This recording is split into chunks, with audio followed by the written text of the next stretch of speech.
After doing too good of a job, Sergeant Nicholas Angel is promoted to the Sanford Police Service from his post in London. At first, the quiet town seems idyllic and a no-brainer for yet another Village of the Year award, and Angel spends his first days chasing around lost swans with his partner Danny. However, as a series of unfortunate accidents ripple through town, Angel and Danny must piece together the clues, uncover the conspiracy, and stop the town's Neighborhood Watch Alliance from playing Judge, Judy, and Executioner. Welcome to another feature presentation in Midnight Double Feature, and on this episode, we'll be covering 2007's Hot Fuzz, directed by Edgar Wright.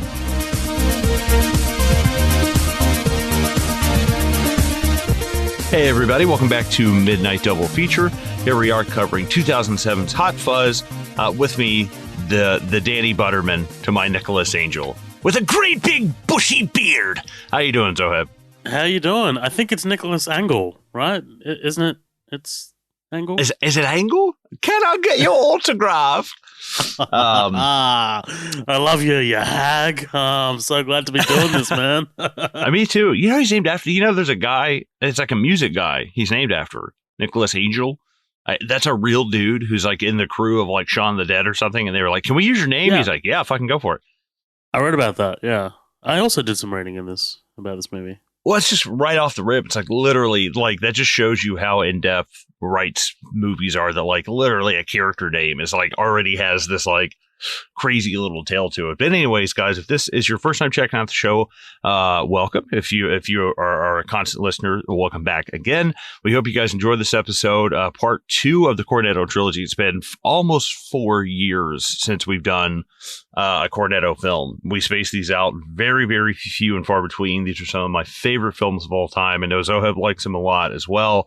We're very excited to be here covering this, the second flavor of the Cornetto trilogy. But this, if this is your first time checking us out, just a little bit of housekeeping. We are going to ruin this movie. We're going to go through it pretty much sequentially, bit by bit. There is an E on this motherfucker for a reason. So just a heads up there. Also, stop by, rate, and review us on iTunes. It really helps out the show. And consider checking out our Patreon, patreon.com/Midnight Double Feature. It's called The Green Room. It's $5 a month. You get 2 extra episodes a month. You get all sorts of extra stuff. Sometimes we do, movies we've walked out of in the theater. Sometimes we do commentary. Sometimes we do, full on, we've done Reservoir Dogs. We've, got a bunch of backlog in the Green Room. But again, that's patreon.com/Midnight Double Feature. It's $5 a month. 50 episodes for nearly $5 a month.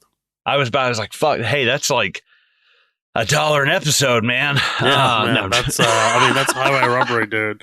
Yeah. Whatever math you're using. Yeah, that's highway robbery. But and also you can check us out on social media.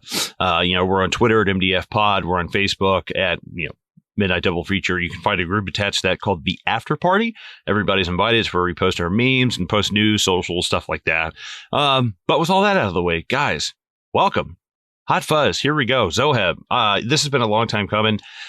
I'm fucking sitting here wearing a shirt that says directed by Edgar Wright. I would bend over a ladder and let this guy fucking rail. I love this guy's movies. He's probably one of my favorite. While Stephen King is shoving his cock in your mouth, you're getting spit roasted by Edgar Wright and Stephen King. And John Carpenter jacks off in the corner. Why not? Yeah. Just do the Holy Trinity. Edgar Wright's one of my favorite directors of all time. I think he's one of the greatest living directors right now. I think he's absolutely incredible. So I'm going to have nothing but really positive shit to say about this. But what about you? What's your history with this? I know you enjoy it, but I've never really asked you about how you first stumbled across it.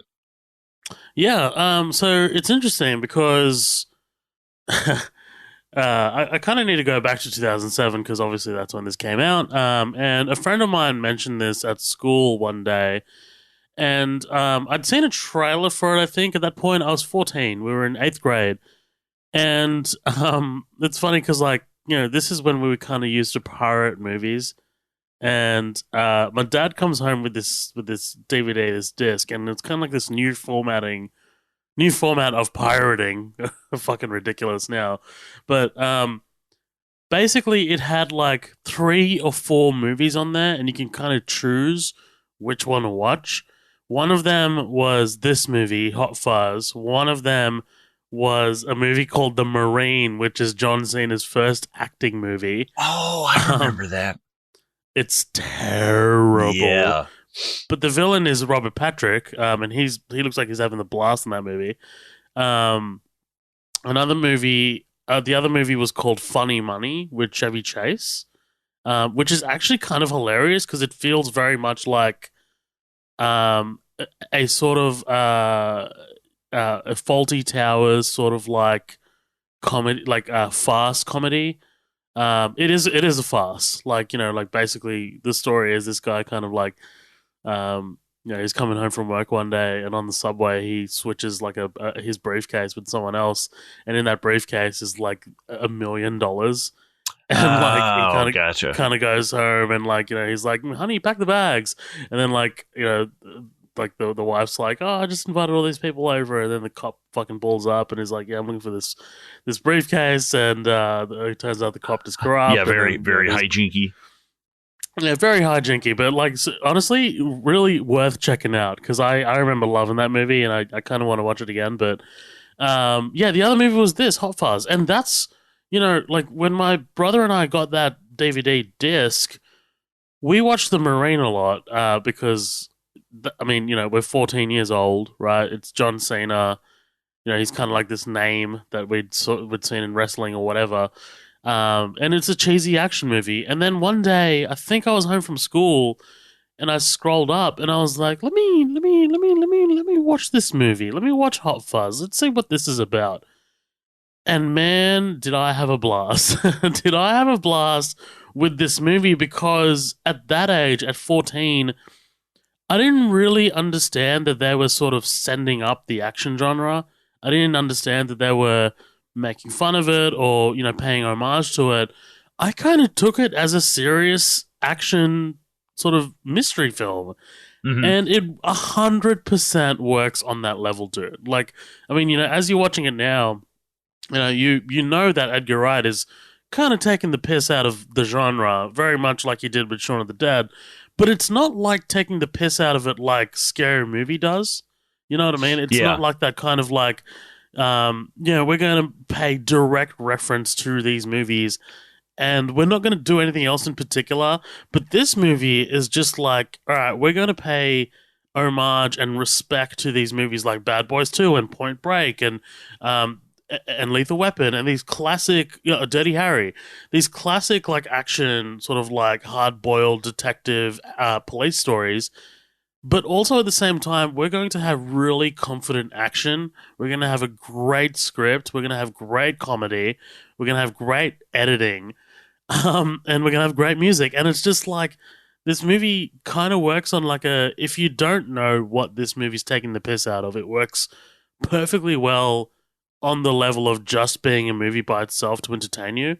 But on the other hand, if you are, a cinephile or a fan of the action genre or of the police genre or buddy cop genre, then you can come at it from that angle as well and enjoy it for that for what it is as well. I'm just going to go ahead and say it. I think this is a perfect movie. I don't think there's a comedy out there that I've rewatched more than this. I think this is one of my favorite comedies of all time. Ooh, yeah, it's up there for sure. It's 100% up there.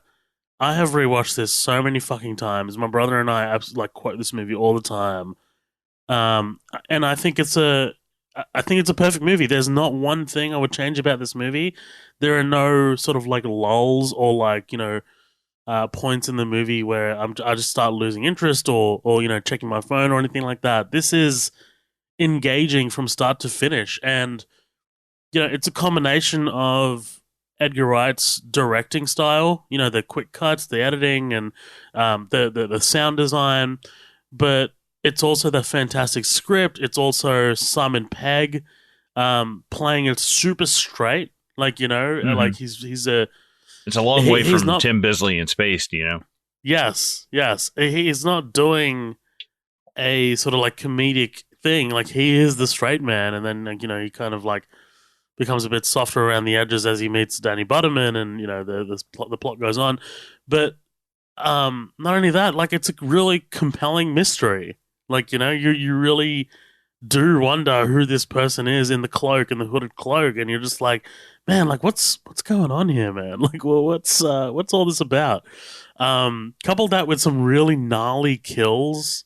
Oh Yes, man, like the surprisingly gory. oh, so awesome, man. Yeah, I don't know. I am.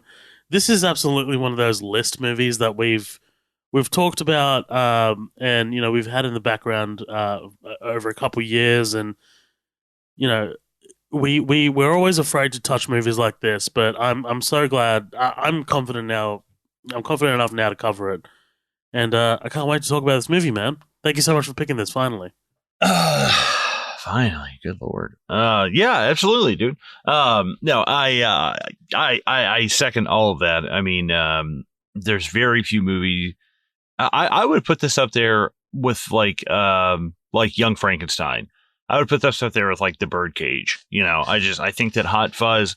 There's nothing that I would change about it. I think the editing, the sound design and the editing and the cinematography play such a big role in Edgar Wright's movies, and I think that this is no exception to that. If anything, it is like Shaun of the Dead was obviously a very, I don't want to say flashy, but a very technical movie. It's not, it's not like it's not a very basically shot like rom-com or something.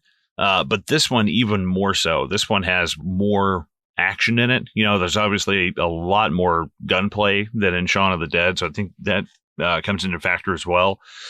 But, it's like the antithesis of Shaun of the Dead, where Shaun of the Dead was, hey, you need to grow up and you need to get a job and figure out life. Now it's like, well, hey, you can't go too far the other way either, and I love that. I love that they kind of like, yeah, they might be having some social commentary in Shaun of the Dead about consumerism and people becoming zombies and blah, blah, blah.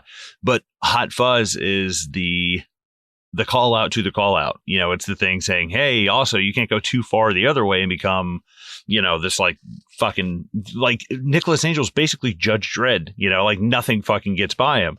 And when even he comes up against something and he's like, no, that's too extreme for me. It's like, holy shit. Obviously there's themes of like authoritarianism and altruism and shit and for the greater good and stuff like that, and do the needs of the many outweigh the needs of the few and blah blah blah. But I love that, like you said, you can just watch this, and I'm how many people you think watch this and a lot of the jokes go over their head. And I'm not saying that to be, oh man, you just don't get it, man. You just don't fucking get it. It's like, no, but I know plenty of people that like, even perfect examples like George A. Romero and in Shaun of the Dead, the whole line of "We're coming to get you, Barbara." He had no idea that was even a joke. They're like, yeah, that's Night of the Living Dead. He's like, no, I had no idea. That's what I'm saying. Like, it's such a you really need to pay attention and kind of be dialed in a little bit to British humor. Like, there is British have a whole different style of humor than what you see in American films. Think about the joke, Aaron A. Aronson, which gets paid off an hour and a half later. You know what I mean? Like, it's not like, what a setup, dude. Well, and the kid, and especially the accent, it's just so. It took me years to figure out whatever that fucking kid was saying. Aaron Aronson. I was like, yeah. What the fuck did this kid just say? Aaron Aronson. Yeah. But this movie works on if you want it to be, a thriller. If you want it to be an action film, if you want it to be a comedy, it works on all those different levels. And there's so much more there for you to break down if you want to break it down, like how we, kind of will. Obviously, we won't be going over every single little thing. But I love the fact that you can just kind of watch it at face value and take it at that. Like I know friends of mine's dads who, there's jokes like these that just go flying over their head, but they love Hot Fuzz, and then they're just like, oh, I love when yeah, boy, they fucking laugh at that shit. But, there's little things that as you go along, when you really start paying attention, you're like, holy shit. Just little things in the imagery as well that we can kind of get into. But I like you said, I think this is a perfect film. I think everybody in this is perfectly cast. This is a who's who a fucking British acting. I think that you've got a great cast of the up and comers. You've got Paddy Considine and Rafe Spall, Simon Pegg, Nick Frost. You've got the Hound from fucking Game of Thrones. You have Martin Freeman, Steve Coogan. You have all these people, and then you've got Bill Nighy. Yeah, dude. One that it took me forever to realize. Actually, just on this watch, Olivia Colman. Yeah, Olivia Colman. I'm like, what? Like, Academy Award winner Olivia Colman is playing the woman with the fake tit who walks in. What the fuck? Like, are you serious? I've been around the station a few times. Like, holy shit. but yeah, it's a fucking who's who of British acting, and I think it's an awesome, it's an awesome kind of like. It's like Team Cap and Team Iron Man, It's like you have really cool players on like both sides, and I'm excited to get into this. So I say we jump into this. Obviously, I own this. I've owned this for a long time. I've got this on digital. I've got this on Blu-ray and shit. Actually, I bought mine on a pack on Vudu, which was really fucking cool. They had a 3-pack for like $11. It's like yes, HDX, yes. Oh, yes. This is, without a doubt, one of my favorite movies of all time, dude. Like, God,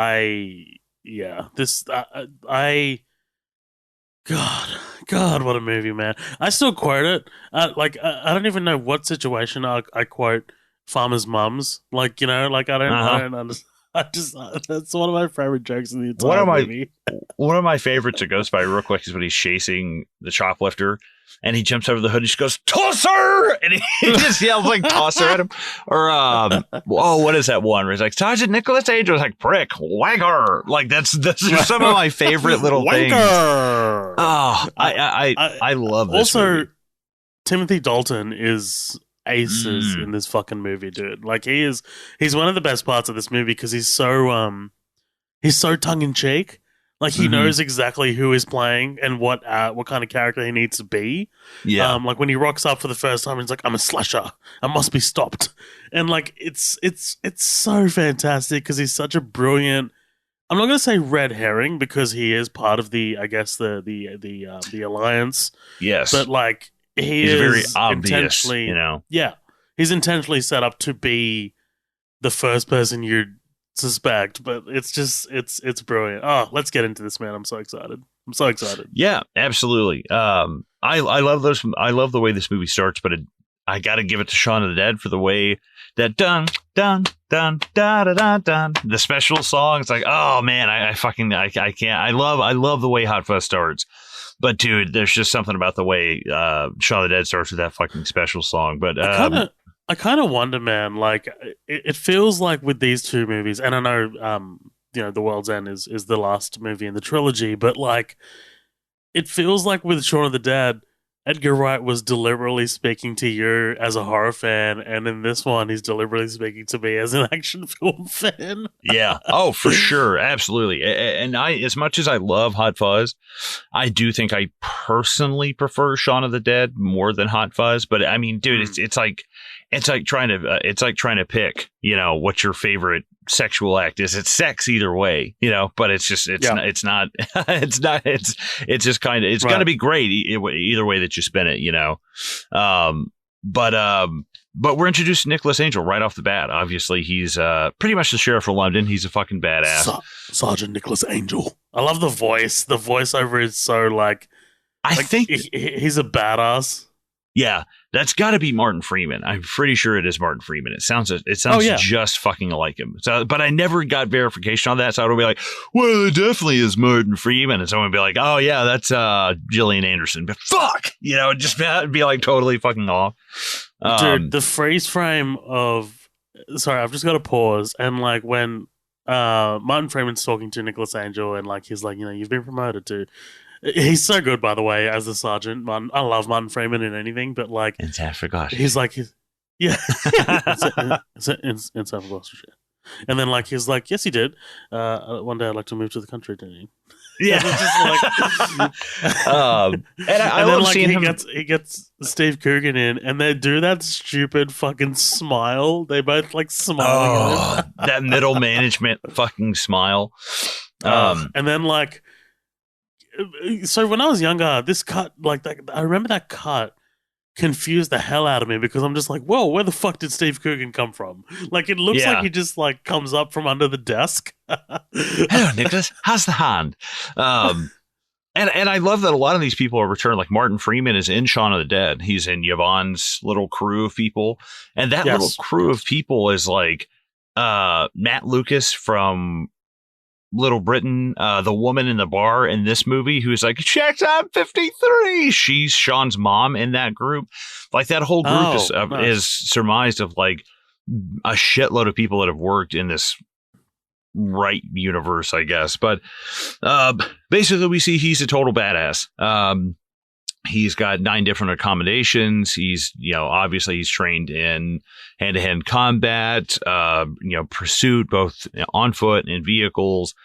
He's the cream of the crop, basically. And we see that this actually is now costing him, which is the irony of that, of like, you're told your whole life, like, yeah, just go in there and be the best. And then it's like, yeah, but no, like there's politics you have to play and shit. Like that, I don't know. It's funny, but it's like so, I don't know, weirdly pessimistic and realistic at the same time. That's what kind of scares me about it, Yeah. Like I think all of us have had a boss that not maybe didn't like us, but you knew that your boss maybe could do a little bit more, and you were maybe trying to do a little bit more, and that boss maybe got a little bit nervous, and maybe Kevin waited for you in the parking lot, and Kevin shouldn't have been. No, I'm just just started getting into like really detailed shit. Whoa, and you started hitting Kevin, and you just couldn't stop.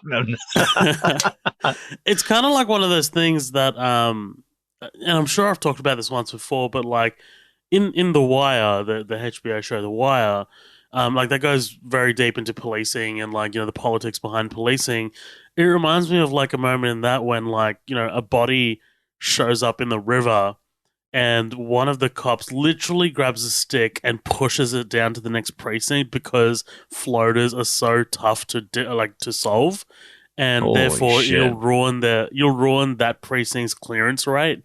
Like, you know what I mean? Like, it's just kind of like, it reminds me. Fuck. This is kind of like the opposite of that. Like, you know what I mean? But like, oh, dude, you need to watch The Wire. But anyway, Bill Nye shows up, dude. Kenneth. Yeah, you wanted me to bowl the chief inspector.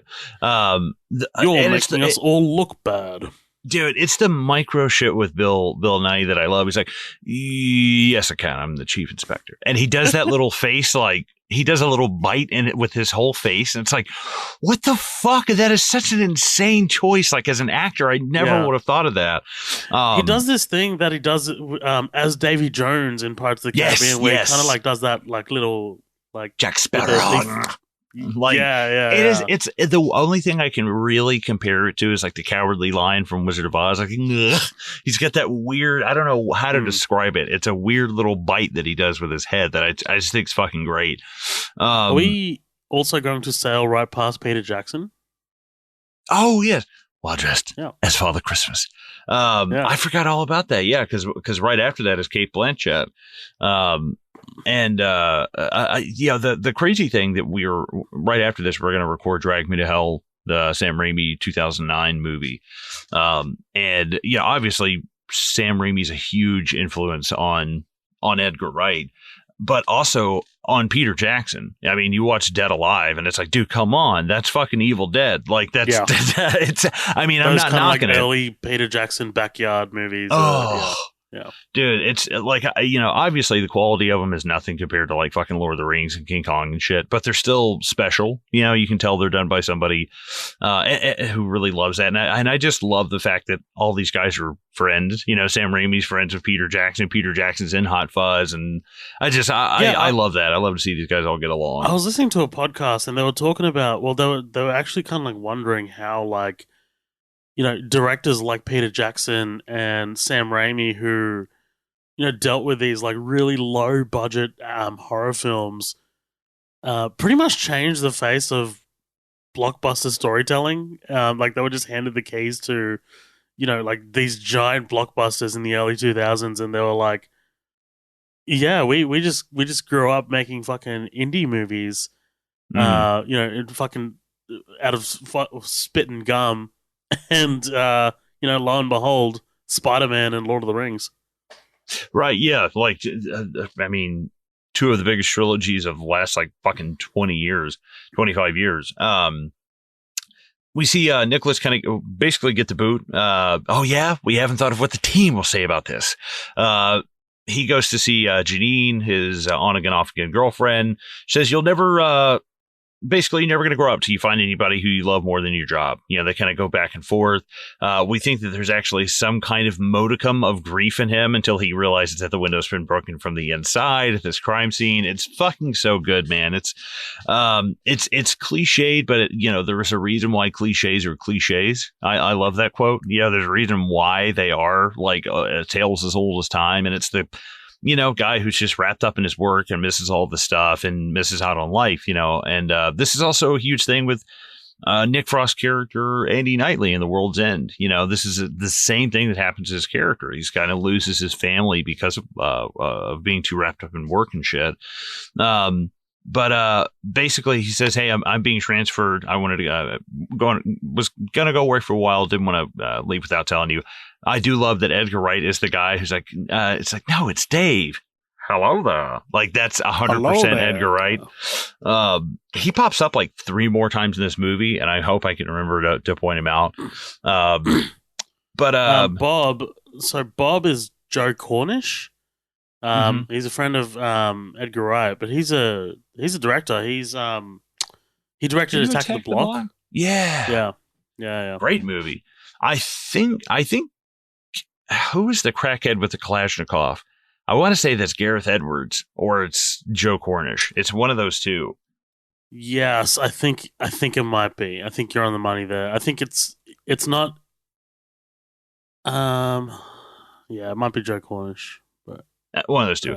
Yeah. I tell you what you got to watch is it's called the Hot Fuzz Ball Rally or something, and it's like I'm sorry, Garth Jennings. He directed Hitchhiker's Guide to the Galaxy. Sorry about Garth that. Jennings. I was like Gareth Edwards. I was like, it's close enough.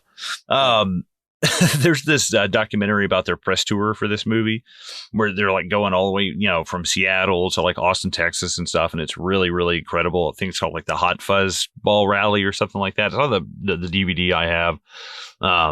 But the fucking, it's them and Joe Cornish all going around from like city to city. And Edgar Wright will be passed out in a cab, like face against the window, like, and they're like, dude, you won't believe this. When we pull up to that venue, he will be wide awake. And the fucking cab pulls up and they're like, Edgar, he's like, okay. And just gets off the cab. And I watching it was like, what the fuck? That's terrifying. That's so scary. But he gets transferred. He gets transferred out to Sanford, Gloucestershire. And I love this transition of time that Edgar Wright does, actually visually showing this, as opposed to getting, sending out your secondary director crew and then just filming, a car going across a bridge and just, like transition shots and shit. I love the way he uses the images in this. As soon as he gets so great how, like, as this montage is going along, you're just like hearing voice messages from Butterman just being like, oh, hey, that little cottage, it's not quite ready. Oh, hey, yes, you're going to need to stay at a hotel. Like, the situation gets worse and worse for Nicholas Angel. Yeah, what are they thinking about your cottage? It's not ready yet. Once we get to, but they do put him up in a hotel. And once we get here, we see him first get signed in. We get this great back and forth with the hag, that's checking him in. Right away, fascism, wonderful. Right away, he hits the town. He goes over to the local pub, gets him a glass of cranberry juice. You wouldn't have to be the new policeman, would you? Police officer, yes. A little bit of a recurring joke I love. Roy Porter and his wife, Mary, who is the Marsha from Spaced, who's like one of my favorite sitcom characters ever. Oh, hello, Brian. She's so fucking funny. I put on Spaced all the time. They listed her age as 55. What am I actually 53? But the thing that I don't get about this movie is like, how does Edgar Wright as a director go like, I want you to do, that exact thing later on in the movie. It is so specifically exact that I'm like, how do you do that, man? I don't understand. Like, you just tell them to do it the same way. Like, you have to have such a vision for that shit. I don't know, man. It's just crazy. And this is a movie that's, I mean, good Lord, the amount of double jokes in this, there's a, it's so well put together. Like, I mean, you really do need to start wondering about, like, how he kind of, like, storyboarded this and, like, how he practically put it together. Because it's like you said, like, I mean, unless you shoot these two of the same scenes back to back, how do you get that same exact performance and cadence from that actress? Like, Right. I wonder, like, do you just keep the dailies and be like, hey, this is what you did before, do it again? Yeah.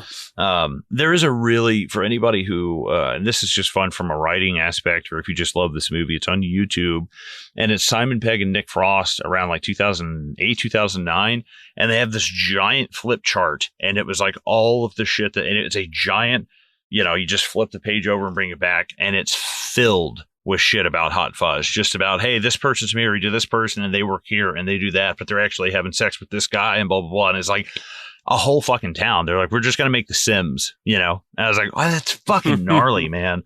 And right away, he starts breaking balls. He gets all the patrons kicked out. When's your birthday? Oh, like, it's the ha ha ha. Oh, dude, they're laughing and like, there's. Oh god! Oh, it's so fucking funny, man. There's something about like the light through the window that like makes him like do a double take. I don't know, like it's just kind of like one of those like that must be like a cop movie thing that like that they're sending up there like to make it look like devious or something. Yeah, I love the ginger kid. Apparently couldn't remember his fucking line, so they were just like, "What's your real birthday?" All right, go for it. No, like, just fucking use your real birthday.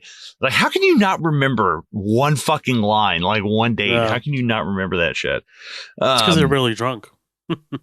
Yeah, right. They're just like getting fucking like 15-year-olds just pissed.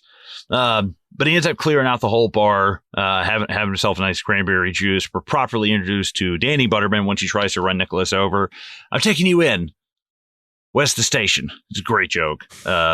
Along the way, he picks up a few more rebel rousers. He turns them in for the night. We're introduced to Bill Bailey, who plays a double role in this, plays his own twin. There's a recurring joke, too, about the books that they read. They both read Ian Banks.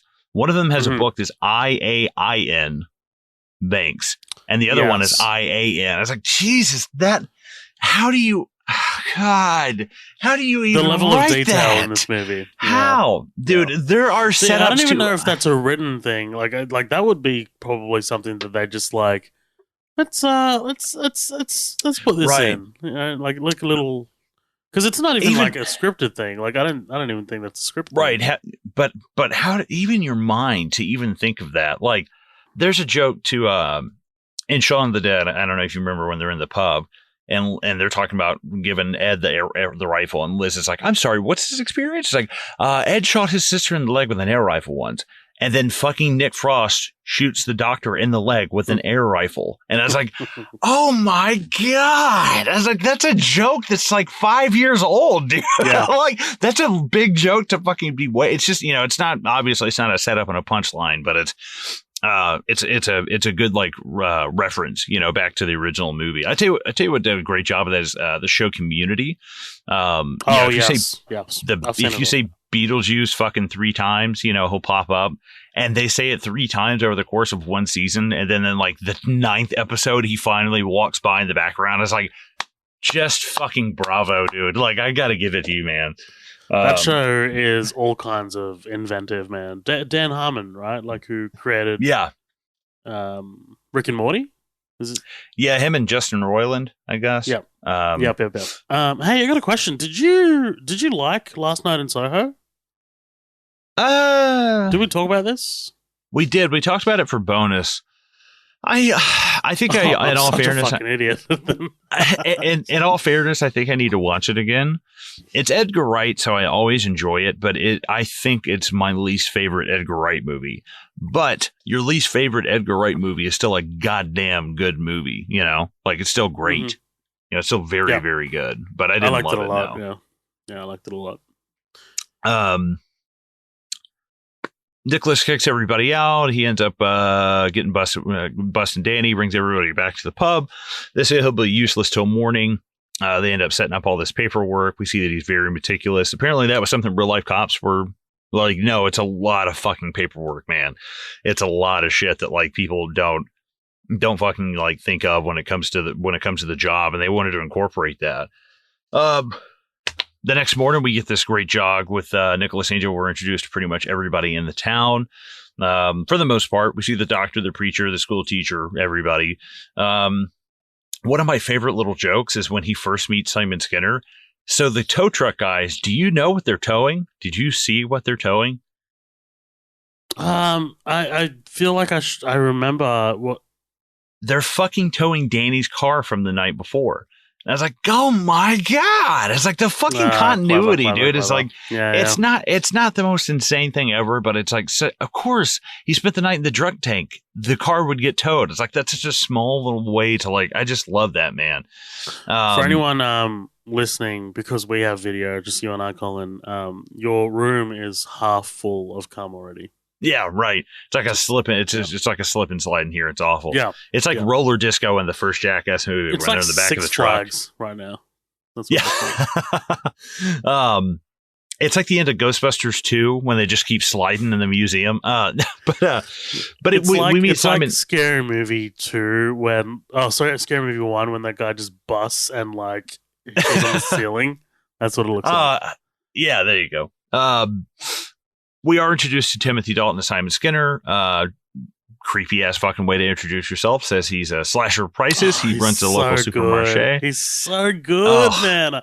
He is. He's one of my MVPs in this movie. Like, there's just something about his line delivery, dude. Even like, especially when he's smiling next to that framed photo of himself. Yes. Catch me later. And he just fucking takes off. Personally, my favorite James Bond. I think he gets a bad rap. I think he's my favorite James Bond. I love him. Next to like Pierce Brosnan, because Pierce Brosnan was my first, you know. Daniel Craig all the way, man. Daniel Craig all the way. There you go. I like George Lazenby, said nobody. Hey, the guy's a national treasure. Hey, watch out. Coming to work the next morning.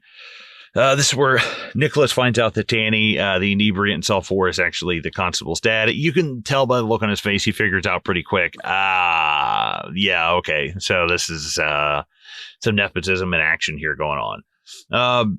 But we're in the flesh introduced to Frank Butterman, played by Jim Broadbent. Unbelievable. He went to them and said, I love Shaun of the Dead. What do you have for me? And it's like, the fact that you made a movie so good that Jim Broadbent fucking came to you is like, dude, that's all. That's so like, good. I would fucking quit the business after that, dude. It's like, I feel like he is the English equivalent to like Richard Jenkins, you know, like he's kind of got that Richard Jenkins look. He is actually, I'm still in the process of reading Let the Right One In, and he is actually who I picture instead of Richard Jenkins. You know, I think he does a great job. We kind of get this tour of the office. He breaks it down for him.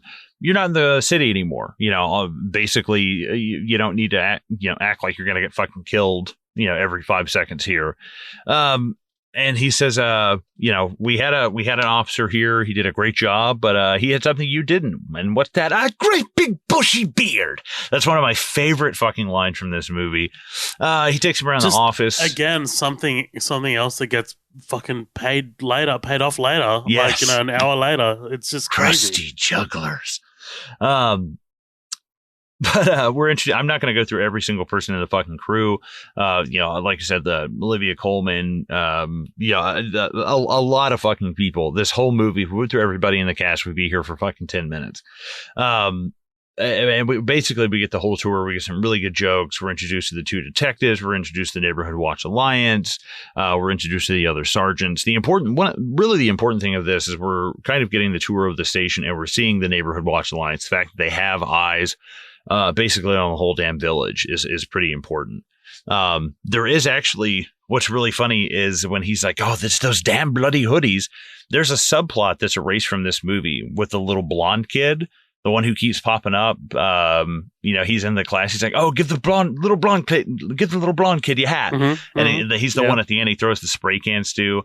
That kid was going to be, I think he is, this guy's grandson, and he's the one going around tagging graffiti and covering up, and that's why they keep doing the red number 9. And I was like, what is with the red number 9? They never explain that. And the only thing that I can surmise from that is that they that it's the opposite of 666, basically. That if you look at Nicholas Angel's numbers, the numbers on his sleeve are 777, and the code to get into the riot gear is 999. And I was like, that I guess 777 or 999 would be the opposite of. But 999 is also the emergency number for the British police. Oh fuck! I did not know that. That's really cool. Yeah, why make it 3 different? Yeah, why make it 2 different numbers? So you can just like beep beep beep and be done with it. Yeah, well, I mean, like for us, it's 000. For you guys, it's obviously 911, and for them, it's 999. Yeah, 911. Man, it's just got that ring to it. It's just 000. 999 sounds like information. 000. 000. That's 000 for the 3 holes I got in my fucking chest. Will somebody help me? You fucking die. I got punched in the face by a kangaroo. Call me fucking there was a kangaroo. What's funny? So we were dude. Did you end up watching that thing I sent you? Because we were talking off air, I've been listening to the "It's Always Sunny in Philadelphia" podcast. Oh fuck, no, I haven't listened to it yet. Oh, dude, it's funny because they're talking about like MySpace, and then the fact that MySpace got bought out by Fox, and they didn't do anything with it when they could have done something with it, whatever. And Glenn Howerton does the Murdoch. Oh, Rupert Murdoch. Rupert Murdoch. He's so good with impressions, dude. He's like, he just pulls it out of nowhere. He's like, I want that, man. And I'm just like, I can't do a fake accent. I can't do a fake Australian accent. Steph goes to me, it's just funny that you just tried to do a fake Australian accent and you can't do it. And I'm just like, I've always been terrible. Be like me trying to do a fake southern draw. It would take me a second to do it. Cause I'd be like, I'm just so used to naturally talking like that. Like, that would fuck me up too. It's like when someone asks you to do it is when you can't do it. I'd love to see them work with. Dude, if you could get the guys who do Super Troopers, Whitest Kid You Know, Always Sunny Crew, and the Cornetto trilogy, and put them all in one room, be like, make a fucking movie. Like, oh my god, I think it'd just be fucking amazing. Like I said, we're introduced to everybody pretty much from the crew. Now that it's 11:30, it's your first day. I'd say that's lunch. We figure out that I love the beer coming in and then him taking it away for a cranberry juice. Absolutely. Says I'm not jumping into anybody's grave. That's going to end up becoming a joke later on as well, which is pretty fucking funny. Says, why do you have a stab vest on? It's a requirement. Maybe in the city, but not in the country. No one's going to stab you. Not anybody from the public, anyways. And this thing's getting a little bit serious. Have you ever been stabbed? I have. It's one of the most painful things I've ever experienced in my life. What was the second most painful? I love. Did you cook any fools? Yeah, did you cook any fools? Yeah. Well, what I think is so brilliant about this movie is that it lets both of them be funny, and it lets both of them really fucking act in some moments. There's moments that Nick Frost, for someone who was not really trying to be an actor, he kind of fell ass backwards into a lot of this shit. And I love the moments that he has. You tell me you ain't never seen Bad Boys 2. It's these little moments that he has that are just unbelievably fucking good. And I do absolutely recommend his autobiography. It's really fucking good. He's been that's cool. Oh yeah, it's parts of it are pretty sad. His mom and dad died pretty young, but he spent like a few years working in Israel, like on a farm, like a commune. I was like, what the fuck? That's really cool, man. Like, he's led a really, really interesting life. I think I would definitely get along with Nick Frost, but we basically see that these are men who are in the same profession but on totally different paths. One of them is wanting to run around and do errands. You ain't never seen Bad Boys 2. Get a look at his arse. They go in and eat cornettos, kind of like their first day breaking it down. I don't want to go past the woman with the shop where she's like, any luck catching them swans then? Oh, it's the one swan, actually. This is one of the most like personal favorite jokes of the whole Cornetto trilogy. If you look, when they do the shot of her later on, she's like, any luck catching them killers then? And she's the one that kind of gets the ball rolling on that idea. If you look at her and you look to your left, over her left shoulder is a poster for the band, The Killers. And it's from my favorite album of all time, Hot Fuss. And it literally, it's an infamous, and I was just like, dude. And I remember just sitting there being like, one of my favorite movies of all time has a reference to my favorite album of all time. And I was like, I could not fucking believe it, man. It felt so personal. And I absolutely adore that reference.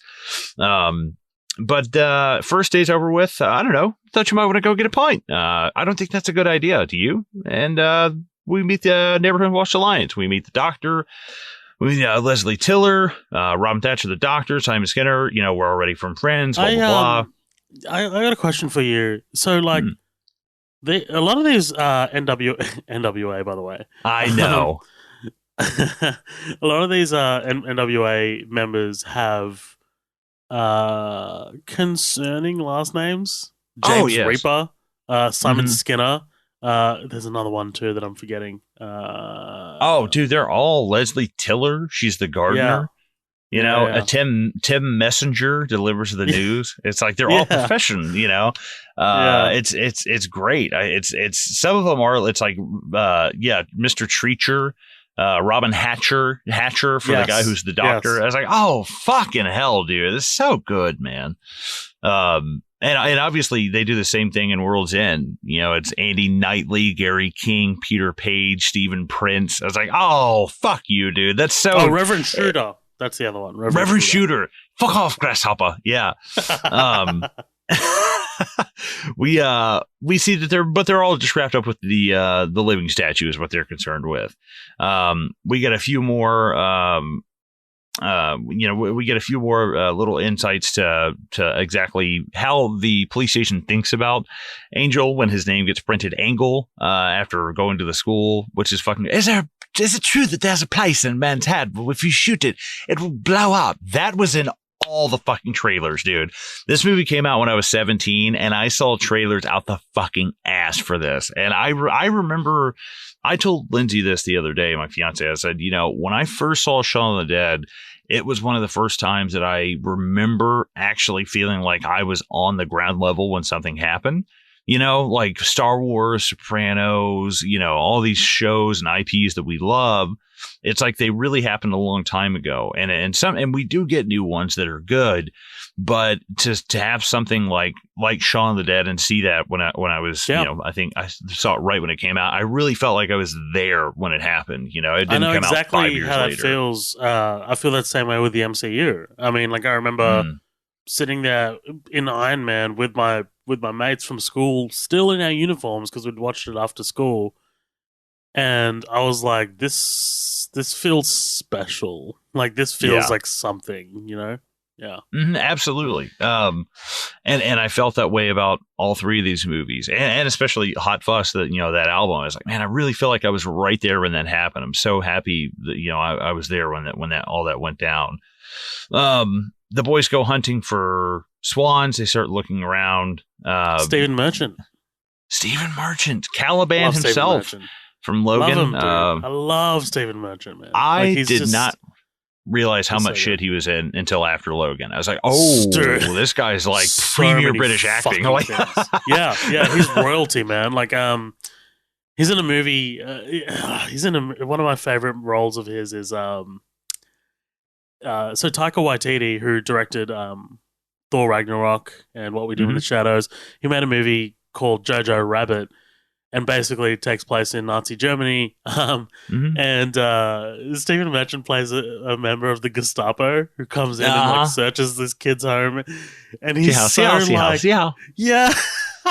He's so charming about it, but he's just terrifying at the same time because he looks like a fucking freak. Oh yeah, he definitely looks like an Indiana Jones villain. You know, he's so tall and lanky, like those little circle glasses. He looks like a diddler. For sure. Yeah.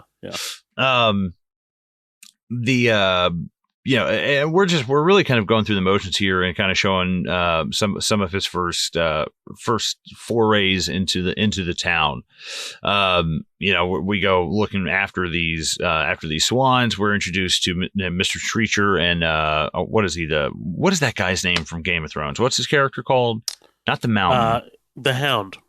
The Hound. Yes, the Hound. Dude, it's fucking terrifying in that show. Rory McCann. Yeah. Okay, word. He's Michael Armstrong. One of the best characters in that show. Yeah, he's so good. Yeah, I like Yarp. I love him in this. We're introduced to him. We go to Simon Skinner's store, which so there's a couple of funny things. This is Edgar Wright's store that he worked at. You know, they filmed this in Somerset, where he's from. I'm pretty sure, if I'm remembering correctly. Yes, Wells, Somerset. Yeah. Mm-hmm.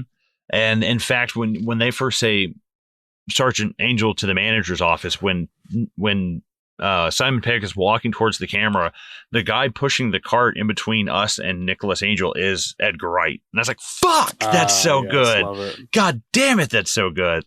But this all I think I read that they modeled Skinner after his actual boss when he used to work there.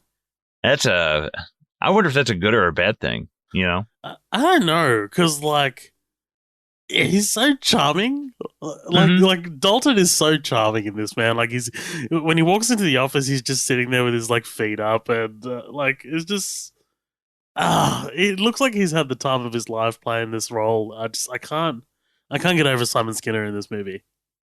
No, I can't either, because he's I think that when you've got somebody who's played James Bond. And I don't want to say the prime of Timothy Dalton's career is over, but I mean, at this point, he's a household name. Yeah, it's definitely what he's known for. Yeah. And I think that he has a confidence about him that he's like, yeah, I'm doing this comedy movie at some younger guys. I'm not saying he feels like he can throw his weight around. I'm not saying or anything like that at all, but I'm sure he feels more comfortable than if he were working with fucking Brando. You know what I mean? Well, look, he is known for James Bond, but his better role was playing fucking Brendan Fraser's father in Looney Tunes Back in Action, because that's the role. I've never seen that. I have no idea what that is. It was a childhood favorite when my brother and I coming up, man. I'm telling you, it was like one of those cartoon / live action movies. Roger Rabbit. Like Roger Rabbit, yeah. Man, he was the villain from Rocketeer for me. He'll always be the villain from Billy Campbell Rocketeer movie. But this leads into a chase. After meeting with Simon Skinner, he chases this guy from the scene. We finally end up tracking him down. And after we do, the joke between him and Danny is so fucking great. He's like, yes, Jackie Haley says his brother's boy. He's like, you know who this man is? Yeah, why didn't you say that? I'm not made of eyes. I'm not made of eyes. So fucking funny, man. I love that. There are a couple things in this chase that, this chase is so infinitely entertaining because there's just so many things on the way. I mean, you've got the living statue, him coming down the alleyway, you mothers. Yes. He finds the swan as well, and he has to make a decision as to whether to chase the swan or Treacher. It's so good. Yeah, not Treacher. Sorry, what's his kid's name? Cocker, right? Cocker. Yeah, that's right. Cocker. Yeah, Pete Cocker. But eventually he's finally caught. We realize that but Mr. Skinner's not going to press any charges, says he doesn't want to become another crime statistic. Again, this is a great setup. Now we know this is how they handle crime in Sanford. After that, Frank Butterman says everybody's going to get their just desserts. While Danny starts kind of moaning about the fact he doesn't feel like a real cop. Proper action and shit, gunfights and car chases. If you paid attention to me in school, you don't understand. It's not all about gunfights and car chases. Fire up the roof. Dude, the timing is so good, man. Simon Pegg's delivery of "or shit" always gets me. Yes, it's just the way "or shit," and I'm just like, I love it. But yeah, like this What is awesome where he pulls over the lawyer. dude, I don't know why they cut it, and I know why. I mean, it's kind of hard to explain, but in the bloopers of this movie, they show whenever he pulls him over, instead of going, "That was amazing," that was brilliant. They pull him over, and Nick Frost goes, "That was amazing," and I fucking died. And fucking Simon Pegg in the scene starts laughing. He's like, "You can't do that, man. You can't. I fucking can't. I can't handle it." Like, and it's so good, man. Like, I've never seen somebody who is like a non-actor be so naturally good at it. You know, like, They must have had I don't an want to even. absolute ball, like just filming this, man. I heard, it's funny. I hate spreading rumors and shit, but I heard actually that they had a fight during this when they were filming this scene, and that that it took them 4 hours because they were just like being real petty and were fucking taking forever. And they're like, fuck this. Like, I don't want to be here. Like, blah, blah, blah. I can't remember what they said the fight was over, but they actually took them like 4 hours to film the scene because they were just being fucking petty. It's like, that's so funny, man. Dude, you want to hear the wildest thing? This movie cost $16 million to make. That's nothing. Fucking even by 2007. I mean, what would that be now? 24, 25 million, probably. Dude, 2007 is the year Transformers came out for $150 million. Holy shit. That's just crazy, man. Just it really shows you, like, what I think would be a great double feature with this? Knives Out. I think Knives Out and Hot Fuzz would go very well together, like cheese and wine. I think they go very well. Knives Out and Hot Fuzz would be a great combo, but I think Knives Out and Cluedo, or Clue, sorry, would be great. I was like, Cluedo? What the hell is that? No, Clue. Cluedo's the game. Yeah. But yeah. We pull over Martin Blower and Eve Draper, kind of finally completing really our business owners in Sanford, who these people are. We see their professions are really what their identities are, which is another interesting thing, I think, about this kind of prevalent in a lot of Edgar Wright's movies. Are people's professions kind of defining them, I think, is really interesting. They get they basically pull him over. He starts freaking out. They start writing him these tickets. He says, "Hey, why don't we go get a pint?" He goes, "Nah, I don't really think that's a good idea." But they get invited to the play. They end up going. We have one of my favorite shots in all of cinema. Whenever the lights come back up, ba-dun-da-dun-da-da, woo, love me. That is that was my background on my computer for like 4.5 years. Was the picture of just Danny and Nick staring at the stage? It's like, that is so fucking good, dude. I love To This Engrossing Death. It's so fucking bad, dude. Blower, like, going for more of the kiss is so fucking good when he's supposed to be dead. It's so fucking funny, man. Afterwards, we're all sharing a drink at the local tavern. Simon Skinner says if we were to bash your head out, all sorts of secrets would come spilling out, because he was a member of the planning committee for Sanford. Little on again, like what you said, he's not the red herring, but it's overly obvious that the movie wants us to. Yes, he is the Skeet Ulrich of this movie. Like, he's the one, this movie, just not greasy. She clearly has a thing for older men. What? Martin Blower? No way.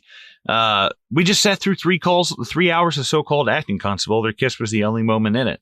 Well, now that you mention it, I too believe she likes the older gentleman. Oh yeah, why do you say that? Well, Marcus' brother's sister. What does he say? Marcus Carter's brother said he picked up.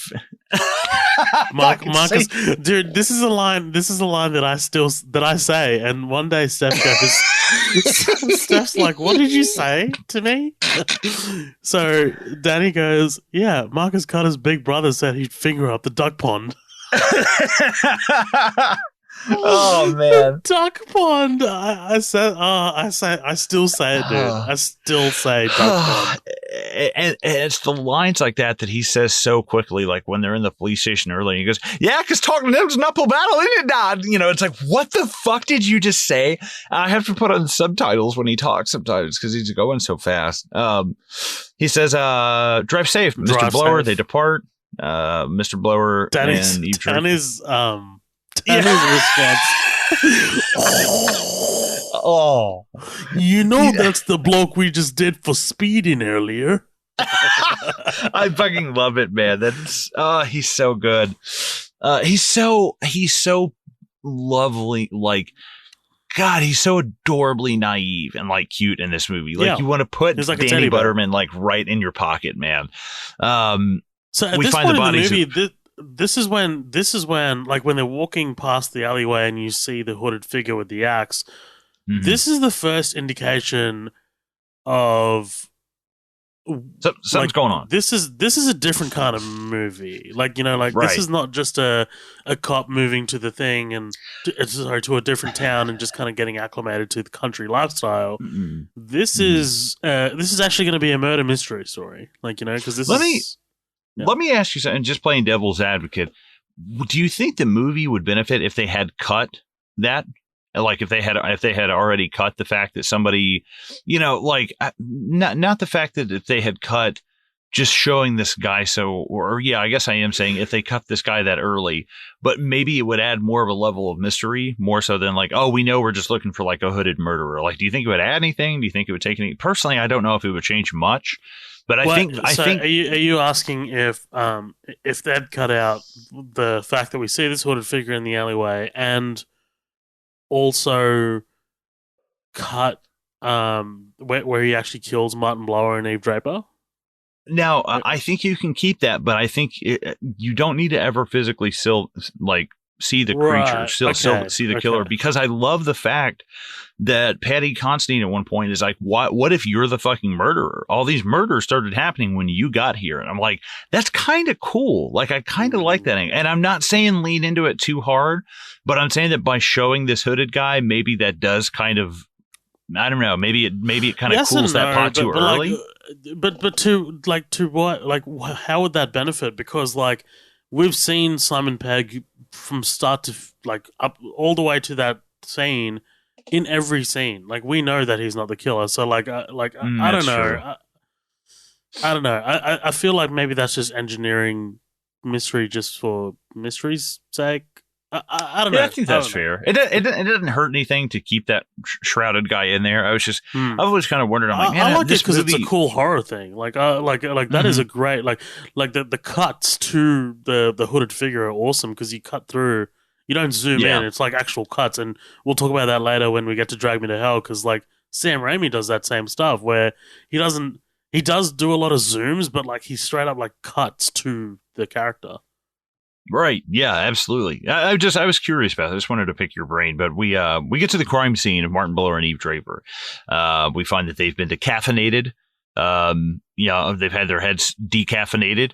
This is one of my favorite things because we get a few recurring jokes here. What happened, Danny? Oh, it was a traffic accident. It's not an accident. Accident implies nobody's responsible. It's traffic collision. Another one of my favorite jokes is between him and this is really going to bug me. So now I have to look this guy up. He's the dark-haired one that they all make fun of as being kind of incompetent. Well, this is the Kevin one that Eldon. Tony he has Fisher. My favorite line here. He's the one who's like, my guess is they left the road there and ended up here. Sergeant Tony Fisher is the character's name. And he's also in Spaced in the second season as well. Like, all these people have worked at some point together. But he has this recurring joke of being like, so, Angel, what do you suggest? And the second time he's like, Angel, help me. Like, I fucking love that little bit, dude. And then it comes back in a really, really good way at the end. And you see character growth and development from him. Yes. And shit. Like, that's fucking cool, dude. I really like that. To like, you make me laugh and you make me also be like, cool, man. Like, about a character. Like, I enjoy that. Nicholas Angel ends up teaching them things as well. Absolutely. Yeah, and I mean, he's learning shit from Danny. I think it's a really interesting kind of thing of like, they needed him as well as he needed them kind of thing. They needed that missing piece to kind of click situation. Yeah. Oh, and I think that's cool is like, you can take the NWA out of this and be like, Nicholas Angel can do the things that the NWA can't, and like he can keep this town going without having to murder all these people and stuff, from the N-words with attitude. I've been wanting to cover Straight Outta Compton on this podcast for so long. No justice, fuck the police, no justice, no peace. Love it. we see Simon Skinner. He already knows the identities. Obviously, there's more suspicion at him. We go and see the Andes. Hey, we need to figure out what the fuck is going on. Obviously, they would have applied the brakes and stopped themselves from getting killed. There's no skid marks. They try to laugh it off. Says Martin Bullard represents damn near half the village. Just how quick Paddy Considine, in response to skid marks, says, "Now who's being childish?" I just love how rapid it is, man. It's so quick. He's in that new Game of Thrones show, isn't he? Oh yes, I think you might be right. Yeah, the prequel. Yeah. I think the first time I saw him was the Bourne Ultimatum. He had a pretty big part in the Bourne Ultimatum. He gets fucking sniped in the head. I do not remember that. I think this might have been the first thing I ever saw him in. I love him in The Outsider with Jason Bateman. I think he does a great job. He's a rare breed of an actor, and he's got a fucking band called Riding the Low, which is really cool. He's the singer of the band. I was like, I kind of fell down a little rabbit hole of him, and he has apparently some kind of eye condition. He has to wear special contacts because he can only see certain colors in certain ways. It's like, man, it's so interesting when you actually start reading about some of these people. They right when they start getting into the heat of the moment, saying really start breaking down. Frank Bannerman comes in and says, we got a problem. This crazy motherfucker from Harry Potter's been cutting down bushes that don't belong to him. It's Filch. Yes, Filch. And he's also in The World's End. Is a great fucking character. He's also in Game of Thrones. He has a very important part to play in Game of Thrones. Yeah, David Bradley's his name. When you really start getting into like British, I don't know. I knew who Stephen Merchant was. I know who this actor was. Like, it's kind of like when you think, is his name Donald Gleason? Is that the guy who plays Mad-Eyed Moody? Or is it Donald Gleason? No, so Donald Gleason is the son. He plays, he plays Bill Weasley, but the father is Brendan Gleeson, who plays Mad-Eye Moody. Brendan Gleeson, there you go. Yeah, Brendan Gleeson is one of my favorite English actors in it, but I'm always so bad with fucking names. But when you see them, it's like, oh, of course I know who that is. Of course I know who that guy is. And Rafe Spall, did you see The Ritual? Netflix's Ritual with him? I didn't see The Ritual. Netflix movie. I mean, I've seen quite a few things that Rafe Spall's in, namely Prometheus, and he was in the latest Jurassic Park. Yeah. Fallen Kingdom. I forgot he is. He is a great actor. I really hope to see him. Like, obviously he's taken off, but I really want to see Rafe Spall in a lot more shit. I'm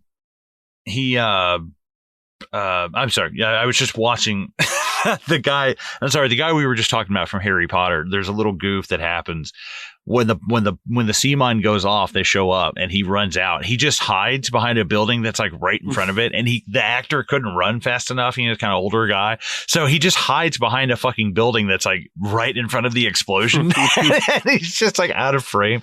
It just cracks me up. The fact that I love it's not the dog we need, and like they need to translate like twice. Yes. It's chop down Sponge View was pretty promoting about.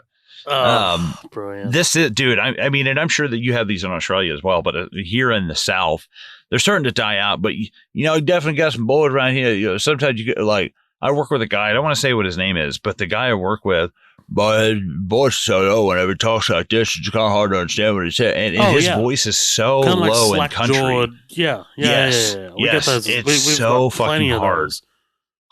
It's and like I felt bad because I was like, man, I think that guy has a speech impediment. And they're like I was like, was he born deaf? And they're like, no, that's just the way he talks. And I was like, well, fuck, man, I can't understand a word this guy's saying. Like, I felt like an asshole. No, it's absolutely a thing, especially here as well. Like when you get like sort of like lazy, slack-jawed sort of like people. Is it all the bogans? Yes. Well, yeah, that's the term for it. The fucking bogans. Yeah.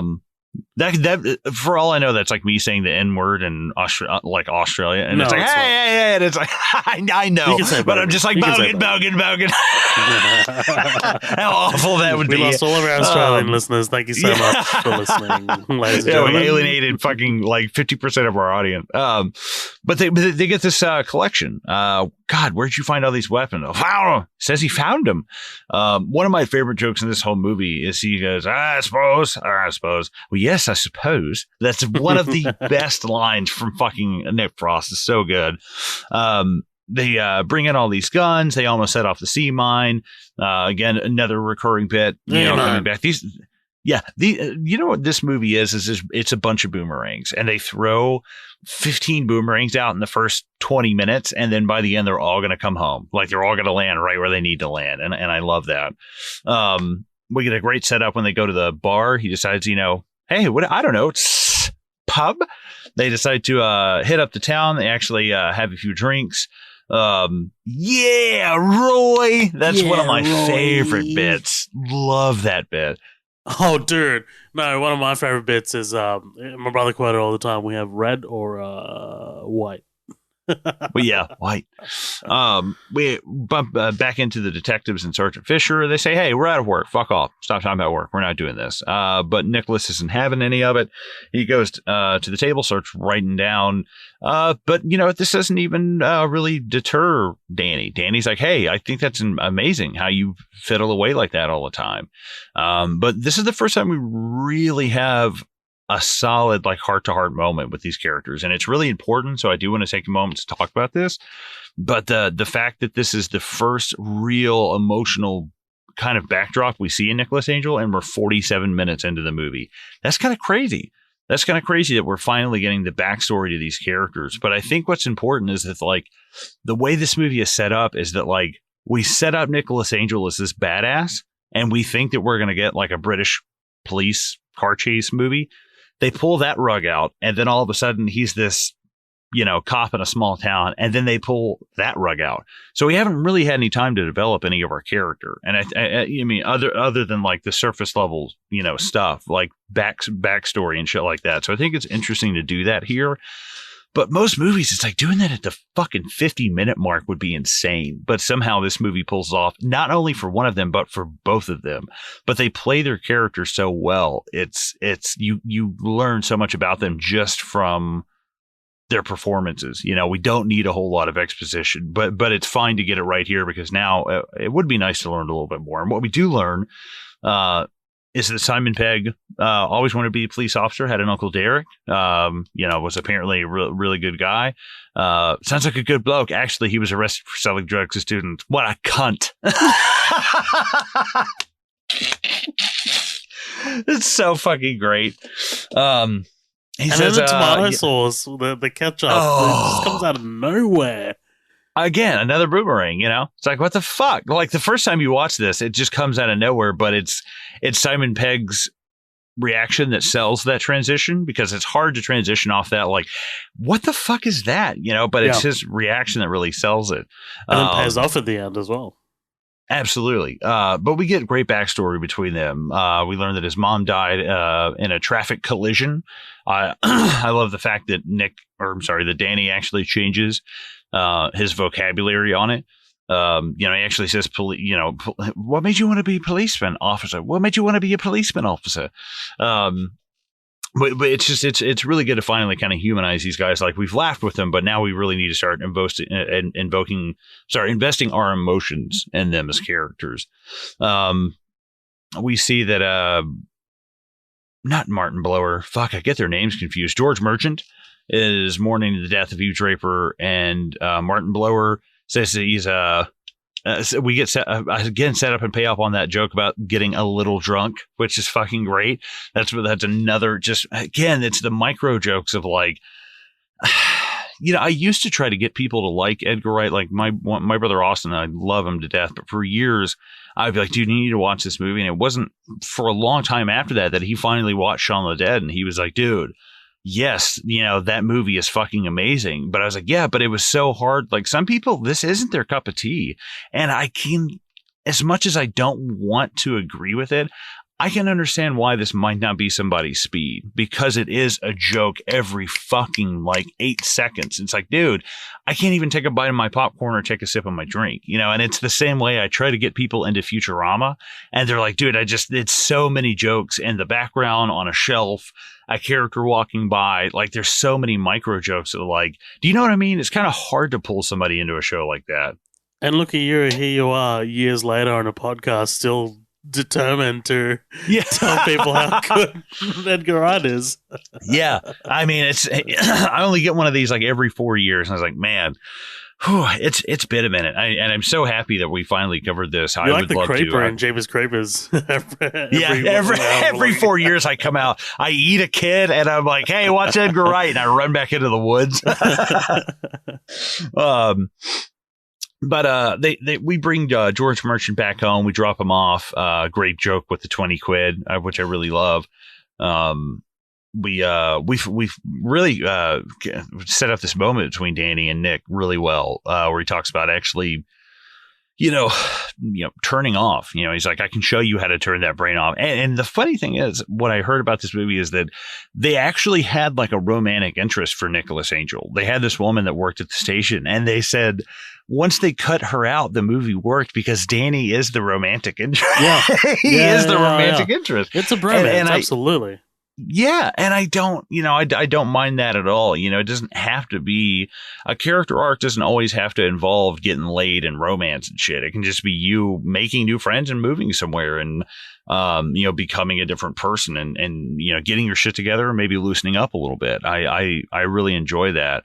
And the bits where Nick Frost is looking at Simon Pegg and he looks down at his lips and looks back up at his eyes. I'm like, dude, how can you get anything done with Nick Frost? I would be dying, dude. I can't fucking handle him, man. He's just so good in this movie. I think this is probably the best thing Nick Frost has ever done, to be honest. He's just unfucking believable. And he's got great roles. He's worked with plenty of people outside this group, but God, he's so naturally fucking good as this character. Have you seen Fighting with My Family with Florence Pugh? Stephen Merchant directed that movie. No shit. Is and the one with the Rock and shit. Yeah. Nick Frost is great in that movie. Really good. Yeah, really great. Yeah. Man, and I got so bummed because I'm part of the problem. I didn't watch that True Seeker show, and then it got pulled on Amazon Prime. And I was like, "Fuck, man, I should have watched it." Didn't finish it. It was good from memory. One of my favorite cuts in the entire movie is, probably in cinema history, man. It's so fucking good. Is when George Merchant gets hit in the head and then and then fucking Simon Pegg sitting down on the couch. It's so seamless. Yes, it's unbelievable, man. It's just the mind for editing that. Oh, yikes. It's so fucking good. While George Merchant is coming to his demise with the judicial application of bacon and beans, we see that Nick and Danny have fallen asleep watching movies. We wake up the next morning, go to the crime scene. Everybody's basically saying, hey, he died from an explosion. It's just an accident. We're trying to find the last two people that were with him, mainly Constable Nicholas Asswipe and Fanny Fatter Batbomb, or whatever the fuck he says. Hey, that's us. That's so fucking good. Also, another reason why I say this movie was probably specifically made for me was the choice to choose Bad Boys 2 as one of the two movies that Nick Frost is absolutely obsessed with. Because, when I think of huge action carnage movies to exist in Hollywood or ever, it's Bad Boys 2. So because they're watching both these movies back to back, right? Point Break finishes, and Nicholas Angel goes, well, I can't argue that's whatever. But I can't imagine the paperwork that all that carnage would, whatever. And then I'm just like, Nicholas Angel, get ready for Bad Boys 2, man, because that shit compared to Point Break, Point Break is quaint compared to Bad Boys 2. Absolutely. one of my favorite like reoccurring jokes I don't want to go by is when they're at the house explosion with George Birch, and he's like, I told him, I don't know how many times I told him you don't eat late at night. Oh, I really like having something to eat at night. He's like, or gobble. He's like, tits and cocks. Yeah, like that is one of my favorite reoccurring jokes in this movie. There is one of my favorite visual jokes here is when they're talking to the Andes, and the Andes are just like leaving the frame, and like Paddy Considine comes back in. Yes, and it's the sound design because Ray Spall pulls out and it's like gong, gong, gong, and it like double times it on you. But they have a point. They say, "Hey, if you didn't see anything, then who the fuck did? You're the last ones here." They go to the NWA surveillance camera. They can't really find anything. He says, hey, don't you have a fucking raffle to look after? No, I have not. Well, actually. So fucking great. And we cut to this raffle for the church roof. We're trying to raise money. And I tell you what, now would be a good time. Why don't we? It's a fucking raffle. Get out of here. But as of right now, guys, we're going to take a break. We're going to empty our bladders and fill up our drinks. Does that sound good to you, buddy? Sounds good. Absolutely. Guys, we will be right back with our second half of our coverage of Hot Fuzz. Don't go anywhere.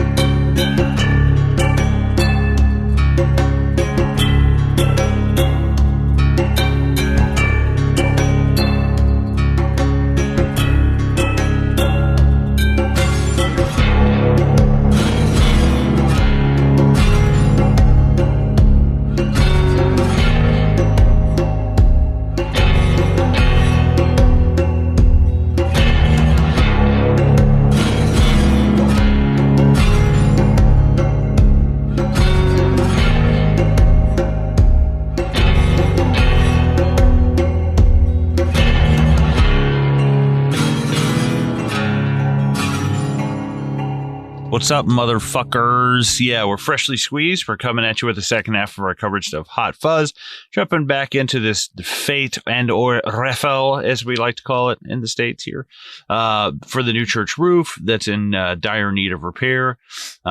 We see the whole town coming out. One of the most, I'd say probably the raunchiest this movie gets, and it's very quick, is when it's Doris Thatcher with the two guys, and there's like a pig, and the pig has like a stick going in its mouth and up its ass, and she's got a guy on each arm. She goes, oh, that's me after a couple pints. And I was like, oh my God. And I was like, that is fucking awful.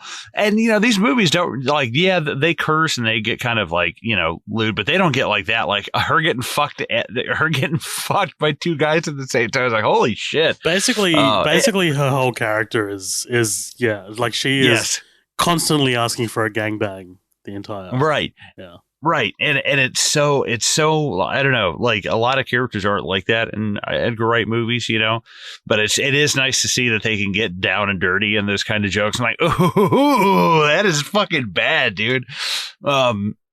This is where we figure out that Nick Angel's a crack shot. He's really good. He hasn't held a firearm in 2 years. He likes to keep it that way, but he is extremely proficient. Danny, on the other hand, is not. He shoots Dr. Hatcher in the fucking leg with an air rifle. He's a doctor. He can deal with it. And they call Nicholas Angel to the stage. But before that, that's where Tim Messenger seeks him out and says, hey, I got to talk to you. 3:00. Be behind this thing, whatever the fuck it is, this church roof. Meet me over here. And there's some really subtle, I don't want to say subtle, but if you look, Skinner is playing a game called Splat the Rat. Yep. And he's bashing the bat in his hand, and it's like, oh, that's fucking cool. Yep. There's a lot of foreshadowing here. Yeah. Right. You can kind of see what all's going on, like from a distance. And I love the fact that it's not just Simon Skinner in reality in the scene. It's like 5 or 6 of them pushing this church roof off because one of them just couldn't possibly do it on their own. But I also love the fact that when he's chasing the guy from Leslie Tiller's garden shop, it's obviously like Simon Skinner at first, and then it becomes somebody else, or vice versa. And it's like, I love the fact I want to think of the woman who runs the fucking hotel, like just fucking hoofing it across that field, and her just like Usain, yes, just fucking Usain Bolt like across that goddamn field. This this Tim Messenger death, this is awesome, man. This is so unlike anything I've seen. Like, it is not only the death, but the lead up to it, right? So he's realized that, like, you know, he's pulled his name out of the thing, Tim Messenger. He runs over to him, and I love the intercutting between the crowd laughing and the spire on its way down. Oh, and then all the sound drops out, and you just get a shot of Tim Messenger. Hi, and then bang, and the spire just, where his head used to be.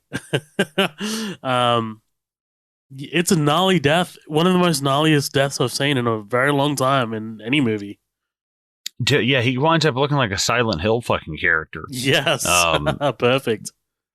And I love when he comes down. He goes, "Hey, I think Tim Messenger was murdered."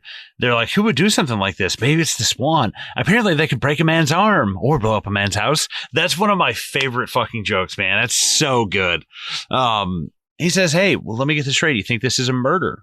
Guy, and I love, again, he turns around and he was like, you know, you do this, you do this, you do this, you know, and you really think shit's actually about to get fucking done, and then it's like, no, actually, yeah, we're just kind of gonna stand around, and there's no evidence to really collect. There's no witnesses besides, you know, the people that ran around the building. So yeah, we're just going to stand here. And it's so funny that, like, yeah, this is kind of how police work goes, you know, for the most part. You know, luckily, you're lucky that your job is boring and it's not fucking shootouts and car chases, because it's just an opportunity for you to fucking die, you know? But I like this scene a lot. This is where we first get our little bit of falling out between Danny and Nick. You know, the detectives say, "Hey, I was shocked to look down at my watch and realize I wasn't at the pub." You know, we're not going to look through every fucking copy of Sanford Citizen. They're perfect together. We didn't also acknowledge that they always wear the aviators. Like, I mean, they like, obviously just making fun of, you know, those CSI shows or whatever, like, you know, where they're always wearing the aviators and shit like that. Like, this is pouring rain. They're literally fucking under an umbrella, and they're still wearing, you know? they're still wearing the aviators. It's so good.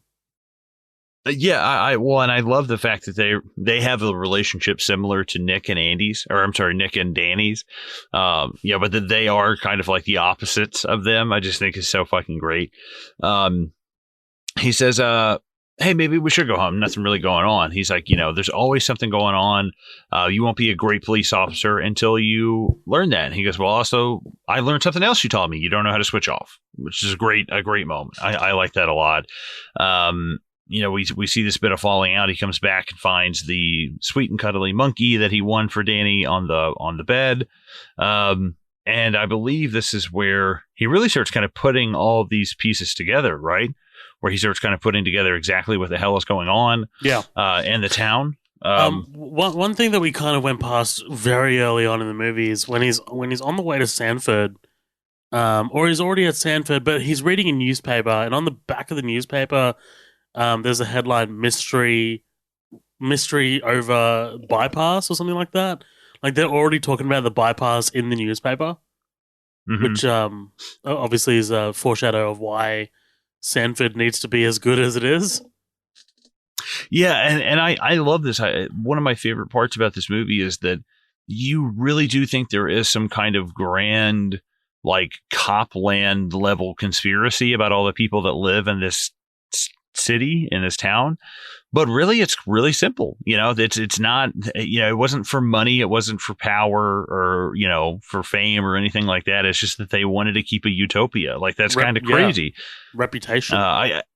Yeah, exactly. It's a rare motive. You know, you don't see that a lot in movies. But you know, they have this bit of falling out, but the next day they get right back to it. He goes, "Hey, I've got, basically all this information, like what you said, they're setting up the fact that there's this bypass. Eve knows where it's going to be. Martin Blower and George Merchant are the ones setting up these land deals for Leslie Tiller's land. And in the end, none of this fucking even matters. Yeah. It's so good. Yeah. It's that they've got this like, and the cameras are like pulling in on them as they're talking over plans and shit. And then it just hard cuts to him. He goes, maybe they were all just accidents. Dude, Angel just fucking buries his hands in his head. Sorry, his head in his hands. It's fucking crazy. I love it. It's awesome. And this is where we find there's been reports of a fire in the station. Oh, it's Danny's birthday. Says, why didn't you tell me? Well, we were working, weren't we? And again, another boomerang. I'm just going to keep referring to these as boomerangs. When he goes to leave, he's like, where are you going? He's like, personal errand. And earlier, he's like, this is not the time to be running personal errands. Right. It's like, oh, that's so fucking cool, man. I really like that. The same way you see Danny call his own mom's death a traffic collision instead of an accident. You see him actually call Danny's birthday present a personal errand. Like, that's really, really cool. Why does Olivia Colman come out here with a set of fake tits? I didn't think they were fake. They never make reference to them. That's just what her real tits look like. They never. Her real tits just look awful. Yeah, like her real tits are just like over her jumper. Yeah, I don't know. That is kind of strange, because if anything, hey, just fucking whip them out, man. Let's see them. Get them out. Let's see them, Olivia Colman. Get them Academy Award boobies out. Let's go. Yeah, right. We pop off over to Leslie Tiller's shop to get a Japanese peace lily for Constable Butterman. I believe her name is Anne Reed, is the woman that plays Leslie She's Tiller. So good, yeah. She's giving this monologue and she's talking about every time she mentions someone who's passed away, she's like, God rest him, God rest his soul. God rest her. It's so good. I must say, she is a gorgeous older woman. Like, there's something I was like, you are actually like, you're a bit old for me, but attractive nonetheless. Not for me, but maybe for my grandfather, yeah. Yeah, if you were 5 years, it's more of a physical, I don't want to hurt you thing. Hey man, I'm fucking 270 pounds. Like, I'm gonna pick you up and I'm gonna smash your fucking back into the wall, grind your bones to dust. I'm gonna fuck your ass to pulp. It's like you're gonna be dead. No, I'm just kidding. Oh, that's bad. But that might be the worst thing we've said on this podcast. Cut that. It makes me think of the Family Guy when Brian is banging that older lady and Stewie's like, does she call dinner supper? And he's like, shut up. But we see Leslie Tiller again. She lays this all out. We get the pieces of this come together. And right when we do, she gets a pair of shears to the fucking sternum, which is great. Another super brutal death. Yeah. We get like 5 deaths in like 20 minutes, Really good deaths, too. Like, really good deaths. Mm-hmm. Very good. We get this chase scene between Sergeant Angel and the hooded figure. Seymour Skinner. Nothing. Yeah, Seymour Skinner. He comes back to the station, says, Leslie Tiller was fucking murdered. He's like, and Tim Messenger, yes. And, and so-and-so, yes. And so-and-so. Well, no, actually, really? Yes, of course he fucking was. That's so good, dude, man. Them putting the coins in the swear jar every time they swear. Yes. It's such a good, like, I love Rafe Spall just back there, just like, yep. There goes another one. Yeah. Thank you, Andrew. You know what that joke reminds me of, where he goes, of course he fucking isn't Shaun of the Dead, when she was like, he's like, oh, we can still go out. She's like, oh, where do you want to go? The Winchester. He goes, oh, I don't know. Do you want to? She goes, of course I don't fucking want to. I was like, oh, dude, there's something so similar about those jokes and those scenes to me. But this is where really the pot is starting to boil over. They even insinuate, hey, you're the one who's such a big fan of murder. Maybe you're the one fucking, murdering people. One of my favorite shots is of Olivia Colman. She's like, accident happens every day. What makes you think it's murder? And the way they choose to shoot this movie is that like they start her, and it doesn't cut to anybody. It's not a reaction shot. It's not cutting around the room. It's like just on her face. And then halfway through her dialogue, they cut in even harder. And it's somewhat of a different angle. And I don't know how to describe it, but it's like a micro thing that happens in this movie a few times where I'm like, what the fuck is the choice there? I wonder, why did you zoom in on? I know it's such a micro thing to kind of try and diagnose, but like, it's something again that makes this movie special to me. It's like you could just hold the camera right there, but the fact that they want to zoom in and emphasize on this murder part is like, what does that even mean? I think this whole movie is such a masterclass in a lot of different ways. But Frank Butterman lays it out for him. What am I going to do with you, man? You know, I think you're traumatized by being a big city cop for so long. And you got to realize that the boys around here aren't used to the concepts that you're talking about. He says there hasn't been a recorded murder in Sanford in 25 years. That's fucking crazy. 20 years. That's fucking crazy. Yeah, that's just absolutely nuts. And he says, hey, you know, I get the evidence. I can prove this. They go to bust Simon Skinner, but it actually ends up being a bust for them. And fucking Frank Butterman knows this. That's what I love. Yes. I love the fact that he knows that he lets all of this happen because he's like, this will finally, hopefully, put the coffin in the nail on this whole thing that he's got going on. And it somewhat does, you know, and for a little while at least, we see that you know, all of this is kind of lost. I love Jim Broadbent's reactions to stuff where he's like, you know, you clearly aren't aware that we're related, and it cuts to Jim Broadbent. He's like, and you can see him like physically wincing in the background for Nicholas Angel, and it's like, God, he's so fucking good here, man. And everybody is. I love Sergeant Fisherman. She's like, she tripped and fell on her own shears, and he fucking hits him with the pen. All of this is really great, but it ends up with basically Angel embarrassing himself. You know, he doesn't find the cut on his leg. His whole this very evening.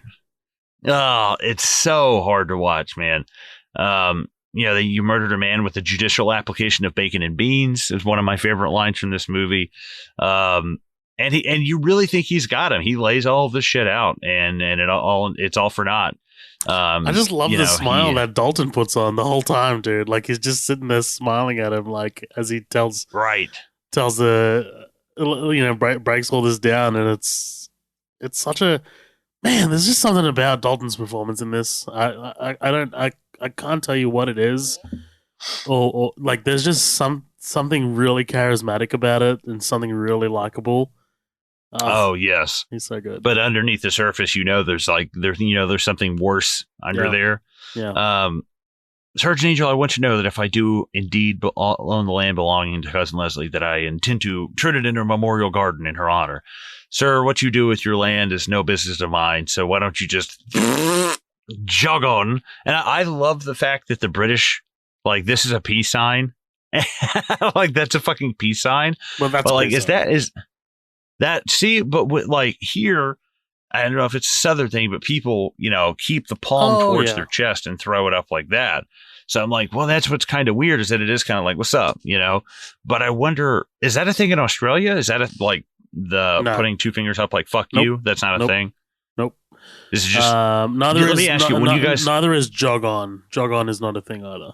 Yeah, same here. Not at all. When you guys do the finger, do you just do the finger, or do you do the thumb and the finger when you're flipping people off? Is just like, what do you feel like? What do most people do? It's thumb and finger. Okay, so no one can see us doing this. So for the audio, right, flipping each other off. Yeah, like, we're literally flipping each other off on camera right now. But like, whenever most people when they flip each other off here, they tuck their thumb in, so they don't have right. So it's just the finger. Yeah, because here you get the whole spread. You get the fucking finger, you get the thumb, you get the whole. You get you get a 2-piece meal. You know. You gotta. Dude, I'm sorry. My fucking hot fuzz just landed on the scene of just like literally Timothy Dalton standing next to his picture, just doing the smile. Oh, it's so good. It's brilliant. But anyways, back on track. Stay on target. We see that you know, he tells Danny to go on and stay on target. What does that mean? Shut up. He tells Danny, go home, have a good night. You know, enjoy the rest of your birthday. He's like, what happened to my peace lily? It's been impounded as evidence. Well, maybe Dad will still let me water it. That's so fucking funny.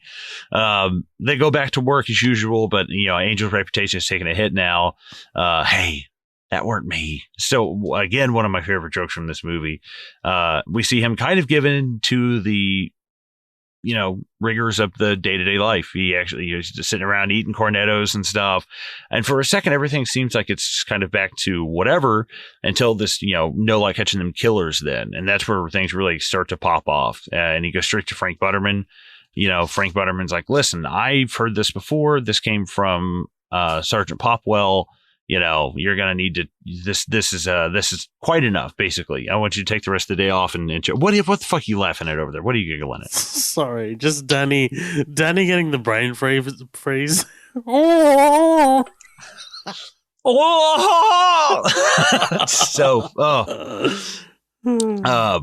He tells him, he's like, do yourself a favor, sleep on it. If you still feel the same way in the morning, we'll rock and roll on it. If you really think there's more than one killer. He goes home, tries shaking this off, and this is where he is attacked by Lurch, Michael, aka Michael Armstrong. He really gets a number on him, but he hits him with the old potted plant and says, hey, playtime's over, which is going to come back later on. This is where he says, hey, Frank, shit's got real. Skinner just sent this guy to try to kill me. I think they're going to be up at the old castle. I'm going to be up there. This is where Danny shows up, kind of lays everything out, puts the book in his narp. One of the classic lines in this movie. Danny puts the little book in his pocket. Again, another little setup. Yep. Love all this. And this is where we get our first showdown. Now the beans have been royally spilled. Yes. For everything. This is where we get our big reveal that the town is being controlled by the Neighborhood Watch Alliance. It's so fucking fun. And the fact that they're all saying something in Latin that is basically for the greater good.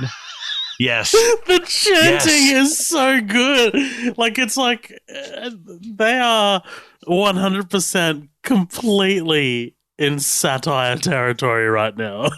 Like, chanting. And imagine being an actor of like these actors' caliber and being like, man, this is pretty crazy, what this movie is is fucking becoming. But Shaun of the Dead having come out 3 years before this and go on, you're going to get a movie that good. Like, what the fuck is this movie going to be like when it finally comes out? Me. Yeah. Yeah. Well, and but it does kind of make me laugh, the fact that fucking an elite police officer can't fight off like a dozen senior citizens. It kind of makes me laugh. Yeah, maybe I could see Simon Skinner being a problem, but Joyce from the Inn is an issue. I don't know. I don't get that. But they say in the morning he'll be found with his neck snapped. And he says, not quite. You guys are going to have to come with me. But this really laid out. We don't kill these people for any crazy conspiratorial Machiavellian, all Pepe Sylvia, Always Sunny in Philadelphia crazy conspiracy. Because they make our town look bad. We killed Martin Blower because he's a bad actor. We killed George Merchant because his house was an atrocity. This is fucking crazy. I remember as a younger person watching, I don't want to say a kid, I'd say a teenager. As a teenager watching this, I remember thinking the reason they killed people was this whole interstate business. Me too. And then it took me until my 20s when I was like, oh no, they're straight up saying like, no, we're murdering. I mean, and I'm such an idiot because they literally say that, like, we murder them because they're pieces of shit. It's like, that is fucking nuts. I had the same exact reaction because like the movie leads you to think that it's this big, like, it's all about land, right? It's all about, this bypass, whatever. And that's totally not the case. Like, basically that's the red herring. Yeah, the NWA here are basically like a gardener, and like they're pruning like a hedge. The hedge being the town, and if some part of it doesn't fit the narrative that they want for the town's reputation, then they'll prune it. They'll kill the person. So it's like it's like what a you can extrapolate this to whatever metaphor you want, right? You can maybe say that the NWA is the government and, this is a country or whatever. Like, you can do all that kind of stuff, whatever. I choose to think that this is just a fun little movie, but whatever. You can, people get different meanings from different movies. But this is just so, like, I'd never seen this kind of motivation in any movie ever before. and it's so devious. Right. It's so simple. Yeah. Yeah, it's simple and devious. Like, it's just like, huh, that's it. That's all it is. Basically, it's all about the town's reputation. And it's just like, damn, that is... Right. What a crazy motivation. And I love the fact that it's not just, we want the best town. This all started because of Mrs. Butterman's wife, which is kind of what we see here. Yeah, Frank laid out. On the eve of the adjudicator's arrival, some travelers moved into Callahan Park. Before you could say gypsy scum, we were knee deep in dog muck and thieving kids and crusty jugglers. Crusty jugglers. That's my favorite double. Like, I love the greater good, but crusty jugglers is my like. If we don't come down on these jackals now, we're gonna be up to our balls in jugglers. That's so fucking good, man. Like, if you put a gun to my head and you're like, you have to pick 50 favorite lines from this movie, I'd be like, you're gonna have to make it 75. Like, there's no way. There's so many good fucking lines in this. And he says, so this is all about winning the best village of the year. This is the best village of the year. There's people are happy. They're content. They're living in a dream world. Sergeant Popple thought much the same as you. I'm disappointed you can't see the bigger picture. Well, I'm happy to disappoint you, sir. That's fucking good. I always am like, yeah, like every time fucking Simon Pegg says that. But when they get that super close up on Jim Broadbent, he's like, no, I'm afraid it's you who's going to have to come with us. I was like, whoa. I remember still now, I was watching this earlier today, and that is probably the scariest moment in this movie for me, is that his big ass blue eyes taking up that fucking screen. He scares the shit out of you when he wants to be creepy. What did you think about the first time you saw Danny actually pop up? And it said, like, he was a part of this. Yeah, I remember being genuinely... kind of heartbroken, because they set Danny up as like a lovable puppy dog character, and you really do fall in love with these two's relationship and chemistry, and like the betrayal works well, or the faux betrayal works well. I really enjoy it. Mm-hmm. Yeah, it took me for a bit of a loop when I first saw it because of the ketchup packet thing. And I was like, so the ketchup packet joke was just to set this up? And I'm like, yeah, I'm okay with it. That's all right. That's no big deal. We get Nicholas actually landing in Sergeant Popple's grave. We see they basically killed anybody who's been a problem since the beginning of this. They killed the kids. This is dark, man. Killing the kids was wild. I was like, damn, that's wild. Obviously his predecessor, but also... Who else is down there, Colin? The living statue. Oh, dude. That's such a good, fucking great bit. I always just fucking burst out laughing whenever I see the living statue down there, and it's fucking brilliant. One of my favorite, I think they cut over whenever they're showing the dog, and then they're like, dog muck, and it shows like the gypsy, like, crusty jugglers. We get Danny. Yeah. We get Danny delivering the death blow, and some really great shots of him. These flashing light scenes of him driving, down the country road, and then you get this Goodfellas as fuck shot. That red fucking tail light. Oh, yep. I love it, dude. I love it. He says, "I'm saving your life." It's kind of funny because it's not that Danny is complicit in this. He doesn't really know what's going on, but he's complicit in it longer than he should leave with, what's his name? Nicholas. He should leave with Nicholas. Sorry, I keep calling him Angel, so I was like, what the fuck is his first name? So he should leave with Angel and fucking, go to London and be like, yeah, there's this whole town of cops led by my dad that are, it's basically copland over there. We got to figure out what the fuck is going on. But, he actually stays behind. And like, I would love at the end if they were like, oh no, yeah, this guy was complicit and didn't call the cops. He's going to jail. And he's like, oh fuck, there's really nothing I can do for you.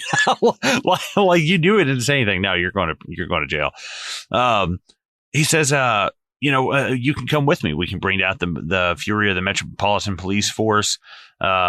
He says, Frank and the NWA have appointed themselves judge, jury, and executioner. He's not judge, jury, and executioner. That's so fucking funny. He says, "Forget it. It's Sanford," which I think is a reference to Jake. Forget it. It's Chinatown. Yeah, I think. I believe it's a reference to that. It Which must- I've it never must seen be. Chinatown. I watched it for the I'm sorry first time recently. Like, I'm talking like a month ago. Loved it. I loved every second of it.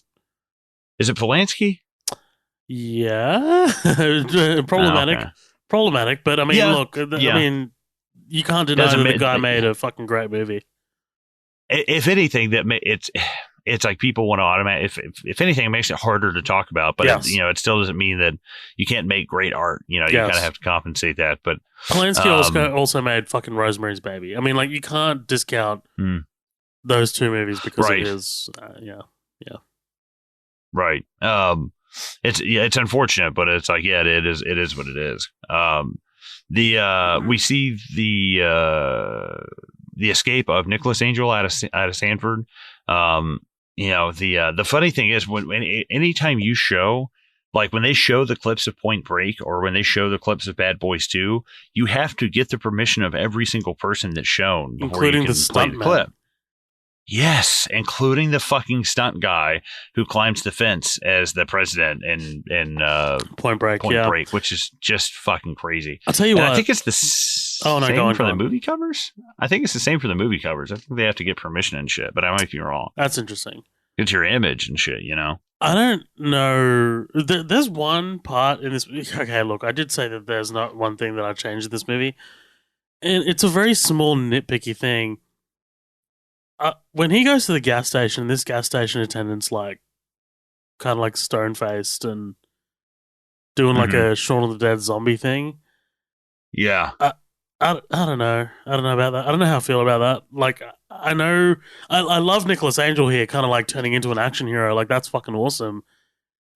I don't get this gas station guy. Yeah. Yeah. Like, is this guy just stoned? Yeah, is he really fucked up? Like, what's going on here? I kind of wish they had cameoed somebody, like if they had thrown Dylan Moran from Shaun of the Dead in there, something like, if they had thrown a good cameo in. But we get to see his return also as well. He comes back with a fury. He takes out the farmer, whatever the fuck his name is. Him and his mom. Everybody's packing around here. Farmers' moms. It's so good, man. Like, that is such a good joke that pays off, man. It's so fucking brilliant. I'll give you that one and one more when he's like, "What are you gonna go do? Arrest the whole village?" And he's like, "Not exactly." It's the same thing when he walks in. He's like, "Oh, what'd you do? Go on and arrest the whole village?" Oh, not exactly. It's like right at the beginning when he arrests all the kids and shit. It's like, God, it's so fucking great, man. It's like poetry. This movie is like poetry. Yes, and it's like. Did you ever read I Spy books? Was that a thing in Australia? Yeah. Yes. This whole movie almost annoyingly feels like an I Spy book sometimes. It's like there's so much shit, but if you don't want to look for it, you don't fucking have to. That's what's great. But if you want more, then there's more there. It's like the band Coheed and Cambria. All their music is based off of these comic books the lead singer does. And if you don't enjoy the comic books, you don't have to pay attention to the story. You can just listen to the music. And I'm like, that's fucking rad. Like, I think that's really cool. He jumps in and he starts, basically jacking all these guns from them. He keeps, this is the second time we've got reference to the fact that somebody from London is trying to get a hold of Nicholas Angel, but obviously he can't come to the phone right now. We finally see that Bill Bailey is a double. I think that's fucking great. And he's like, "What's going on then?" "I don't know. Nobody tells me nothing." So good, man. I like Bill Bailey. This, like him rolling in on horseback. This is 100% a Western reference. Like, I mean, this is, I don't know, take your pick, right? This is any Sergio Leone movie. Like, the cowboy rolls into the town with on horseback, ready to rumble. You get a shot of every antagonist just like looking up, like, through windows and, from whatever they're doing. It might as well be like that. It literally is, and the music is reminiscent of that as well. But yeah, it's talk about this like a great introduction to this epic finale that we're about to get. Oh, absolutely. And we start with these kids coloring in all these cameras, which is great. We're immobilizing them. We're cutting off what the NWA can actually properly see. We got Nicholas Angel riding down the street on his horse. The three I don't know if they show him yet. I don't want to jump too far ahead, but the three people that are the judges, I think one of those is like an acting teacher. Yeah, it's like the parent, because Nick Frost's mom and dad, I think, had already passed away. So it's like Edgar Wright and Simon Pegg's moms, Yeah. and then I think like Simon Pegg's acting coach or teacher or something like that. I can't remember. But we get this crazy shootout. Obviously, we see Mr. Treacher's packing more than a big fat dick under there. He's got a sawed-off shotgun. I think that's great. Everybody starts fucking unloading. This school teacher has like akimbo fucking PP7s like in her little carry-on box, which is fucking great. The Reverend with his like hidden guns. Oh, he's got the Grasshopper. taxi driver. Oh, dude, that is so fucking good. We get all the school children taking out the shop owner, which I think is just great. You hear that bell finally go off like 9 times in a row. I also like that Nicholas Angel doesn't really kill anyone, right? I mean, there's no out and out deaths. Like he's kind of like knocking people out or like, incapacitating them. I think the Reverend gets got though. Like, is that true? Like, I think Danny blows the Reverend away, but I'm not sure. I don't know, but I feel like he's at the end getting his mugshot taken with everybody. Oh, okay, yeah. Like I think I might be wrong, but I think my favorite one of these people getting taken out is when Danny opens up the car door on the school teacher and just sends her fucking head over heels to the pavement. Anyway, we get a lot of great moments here. We get fantastic shootouts between everybody. I think my favorite part of this is the shootout with Roy and Mary in the tavern. I think it's fucking great. It's brilliant because the bear trap when they're shooting, when they jump. When they jump and land and it's quiet for a minute, you can hear the in Shaun of the Dead when Ed puts the coin in the machine and it has that da da da da da da da. You can hear that in the background when it's quiet in the bar, and I was like, yes, that's fucking cool, man. This entire sort of like last shootout, whatever. It's you could have just made this like a cheap sort of like shootout, but this is where they spend the bulk of their money, and it absolutely shows because it's a gorgeous shootout. Like even by action movie standards, which this is not. This is more of a comedy than an action movie. It's brilliant. Like the way it's cut together like and edited like an action movie. You've got like some slow motion shots. You've got some actual like so kind of like cross cutting that they do in action movies, but like also the movement of like the way they move is reminiscent of action movies as well. So like when they're in the bar and they're doing the sideways diving things, firing both guns at once, that is a direct reference to Bad Boys 2. Like, there are references in here like spread around, like from Dirty Harry to Bad Boys 2. And it's just a marvel to behold, man. Well, yeah, and I especially love when they actually jump and they start shooting. I watch the behind the scenes things, and Nick Frost is like, yeah, it's awesome doing that, but then when you shoot and you land, the shells are hot as fuck. So when you land on that pad, you land on a pad full of like 9mm fucking slugs and shit. He's like, it's so goddamn hot. But we can't do that anymore because Alec Baldwin ruined that for everyone. So. Yeah, dude, it's kind of amazing that people even used it. I was like, that's a fucking thing. Like people use real guns. Like I don't know. That's just crazy to me. But which where the beans really get spilt for Frank. Nicholas Angel kind of convinces all these cops, hey, have you ever wondered why the fuck the accident rate is so high and the murder rate is so low? Even Danny, hey, this is not ridiculous. Now that I think about it, it's so unridiculous. I can't believe I've never really thought about this before. And we see the cops kind of turning in Nicholas Angel's favor. Sir, maybe it's time to pack it in. you're not gonna listen to, what does he say? He says, you're not gonna listen to him, are you? He's not even from around here. I think it's such a great line that summarizes, or not, I'm sorry, I keep using that word, that summarizes a lot of the shit about this movie, is that, you're gonna listen to this guy, he's not even from here. It's like, what does that fucking matter? If what he's saying is true. It's like everybody here really cares about the fact that if you're from town or not. I think is really interesting, and how much it probably took for a lot of these people to turn on Frank Butterman is like, man, that really fucking shows something. The conviction that Nicholas Angel must have.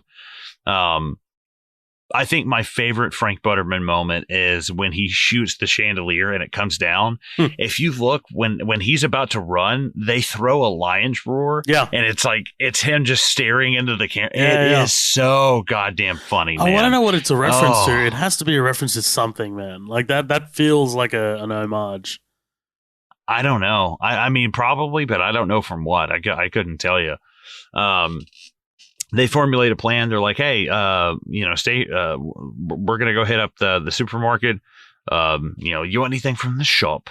And another great shootout where we have Sergeant Fisher actually finally come up with this plan, which is a great little again, this show kind of coming home, which is really good. We got the fight with Michael Armstrong, the trolley boy.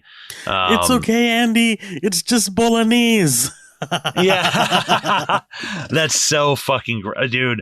I mean, the thing I think that has surpassed I'm trying to think where this movie got turned into like a popular thing was the meme or the gif of Nick Frost going shame and loading up the shotgun. Yeah. I see that everywhere. And he's like, yeah, I knocked him out and threw him in a cold bin. He's like, oh, did you say anything when you did it? He's like, did you say like, hey, it's time to freeze? And he's like, no, I didn't. He's like, shame. That's such a fucking, infamous. I think that is probably the most infamous line of this movie because it's used in popular culture so much now. They take out the guys throwing cleavers in the meat department. Doris knocks out the hot ass fucking blonde that works there with the wet floor sign. Nothing like a bit of girl on girl. Yeah, I think she's pretty hot. What? Oh, Tina. He's like, Tina here's a dancer at so and so's, and it shows one of the Andys looking at her, and the other one looks at the Andy, and he's like, looks down in shame. So fucking good. Like they're a married couple. Oh man, what a brilliant movie! What a flawless. I know. Right as they win this battle, though, Skinner and Butterman take off. We have this great, this great kind of chase, and this kind of really leads down into everything that we've been going, building up to. We pick up the Swan, which is really fucking funny. Again, bringing all of the shit home, and we wind up at the model village. Too, man. Like it's a good looking car chase as well. Yeah, like Edgar Wright didn't skimp on the actual sort of like movie making elements of it as well. I really appreciate that about this movie. Right, in the same way, Shaun of the Dead is a comedy, but its horror is horrific. This action is fucking actiony. Exciting. It is definitely there. We get the final showdown at the model village. Another one of my favorite lines. You want to be a big cop in a small town? Fuck off the model village then. Such a good line. I just love that Aaron A. Aronson is here. Yeah, he's like a little... Oh, I love he bites him. He's like, you little ginger fucker, or whatever the fuck he says. I can't remember what he calls him. Put the weapons down or the little ginger nut gets it. Yeah, the little ginger nut. That's so fucking good. And they're battling for Somerset on Somerset. They look like Titans. Really, they look like Godzilla versus King Kong. It's awesome. It's awesome. Yes, I absolutely love it. Says, get out of my village. Says, this isn't your village anymore. We get this fantastic ending with Simon Skinner impaled on the church roof, which is unbelievably ironic. Seeing as how that's, basically how he killed Tim Messenger. I love that. Again, surprisingly fucking brutal. And like, if you go back and you watch that Fuzzball Rally documentary thing, it's about 30 or 45 minutes long. The crowd reactions, because they'll go in with like a handheld camera, like back in the day, and they'll sit there and film this crowd in night vision. And as soon as he lands, everybody's like, "Oh my God!" Like everybody in the crowd is like fucking repulsed, dude. And they actually have a Q&A with Kevin Smith on that as well, which is pretty fun. Cool. I think you dig it. I love how he just comes at them with like a box cutter. Like it's just so uncinematic. That's what a grocery store guy would fucking have. Like, oh my God. I worked in a lot of grocery stores. I had so many fucking box cutters and shit. But Danny confronts his dad, but he doesn't have the heart to bring him in. We get a little ending with them. Point break. Yeah. Mm-hmm. Yes. But Frank Butterman is taken out by the Swan, isn't he? Which is fucking great. I love the fact that their big thing that was like their biggest enemy ended up being taken out by something that they actually just had the diligence to do in the first place, like tracking down the Swan. Like the little crime toppled the big crime. I think it's just so fucking funny. And at the end, London comes calling. They come beckoning back, saying, "Hey, yeah, we need you. We took our top cop off the street, and guess what? Our numbers took a dive." And he says, "Well, you know what? I think I like it here now." So, jog on. He stays behind, and we get this great montage scene. Yes, so the Reverend is definitely still alive. He's popped up when he's getting this thing taken at the end. Mugshot. We see all the cops doing their paperwork. We see that, and that Danny and Angel have kind of swapped places a little bit. I like the fact he's like, we don't say manpower. It's a bit sexist. Well, you don't mind a bit of manpower, do you, Doris? Oh, you dirty bastard. So fucking good. He gets hit in the head with a trash can. Again, just so fucking funny. And then right at the end, we have, is it Mr. Hoover? I think is his name. I can't remember what his fucking name is. Hatcher? Basically we have this. I honestly don't remember because I think Hatcher's the doctor. Right. I think. Okay. Yes. But basically the leader of the NWA, this final guy, their watch eye in the sky, he comes in and shoots Danny. The sea mine goes off, and we get kind of like this false ending here where he goes to shoot Angel, but Danny takes the bullet. Very much like in a buddy cop action movie. Very sweet. Right. But yeah, absolutely.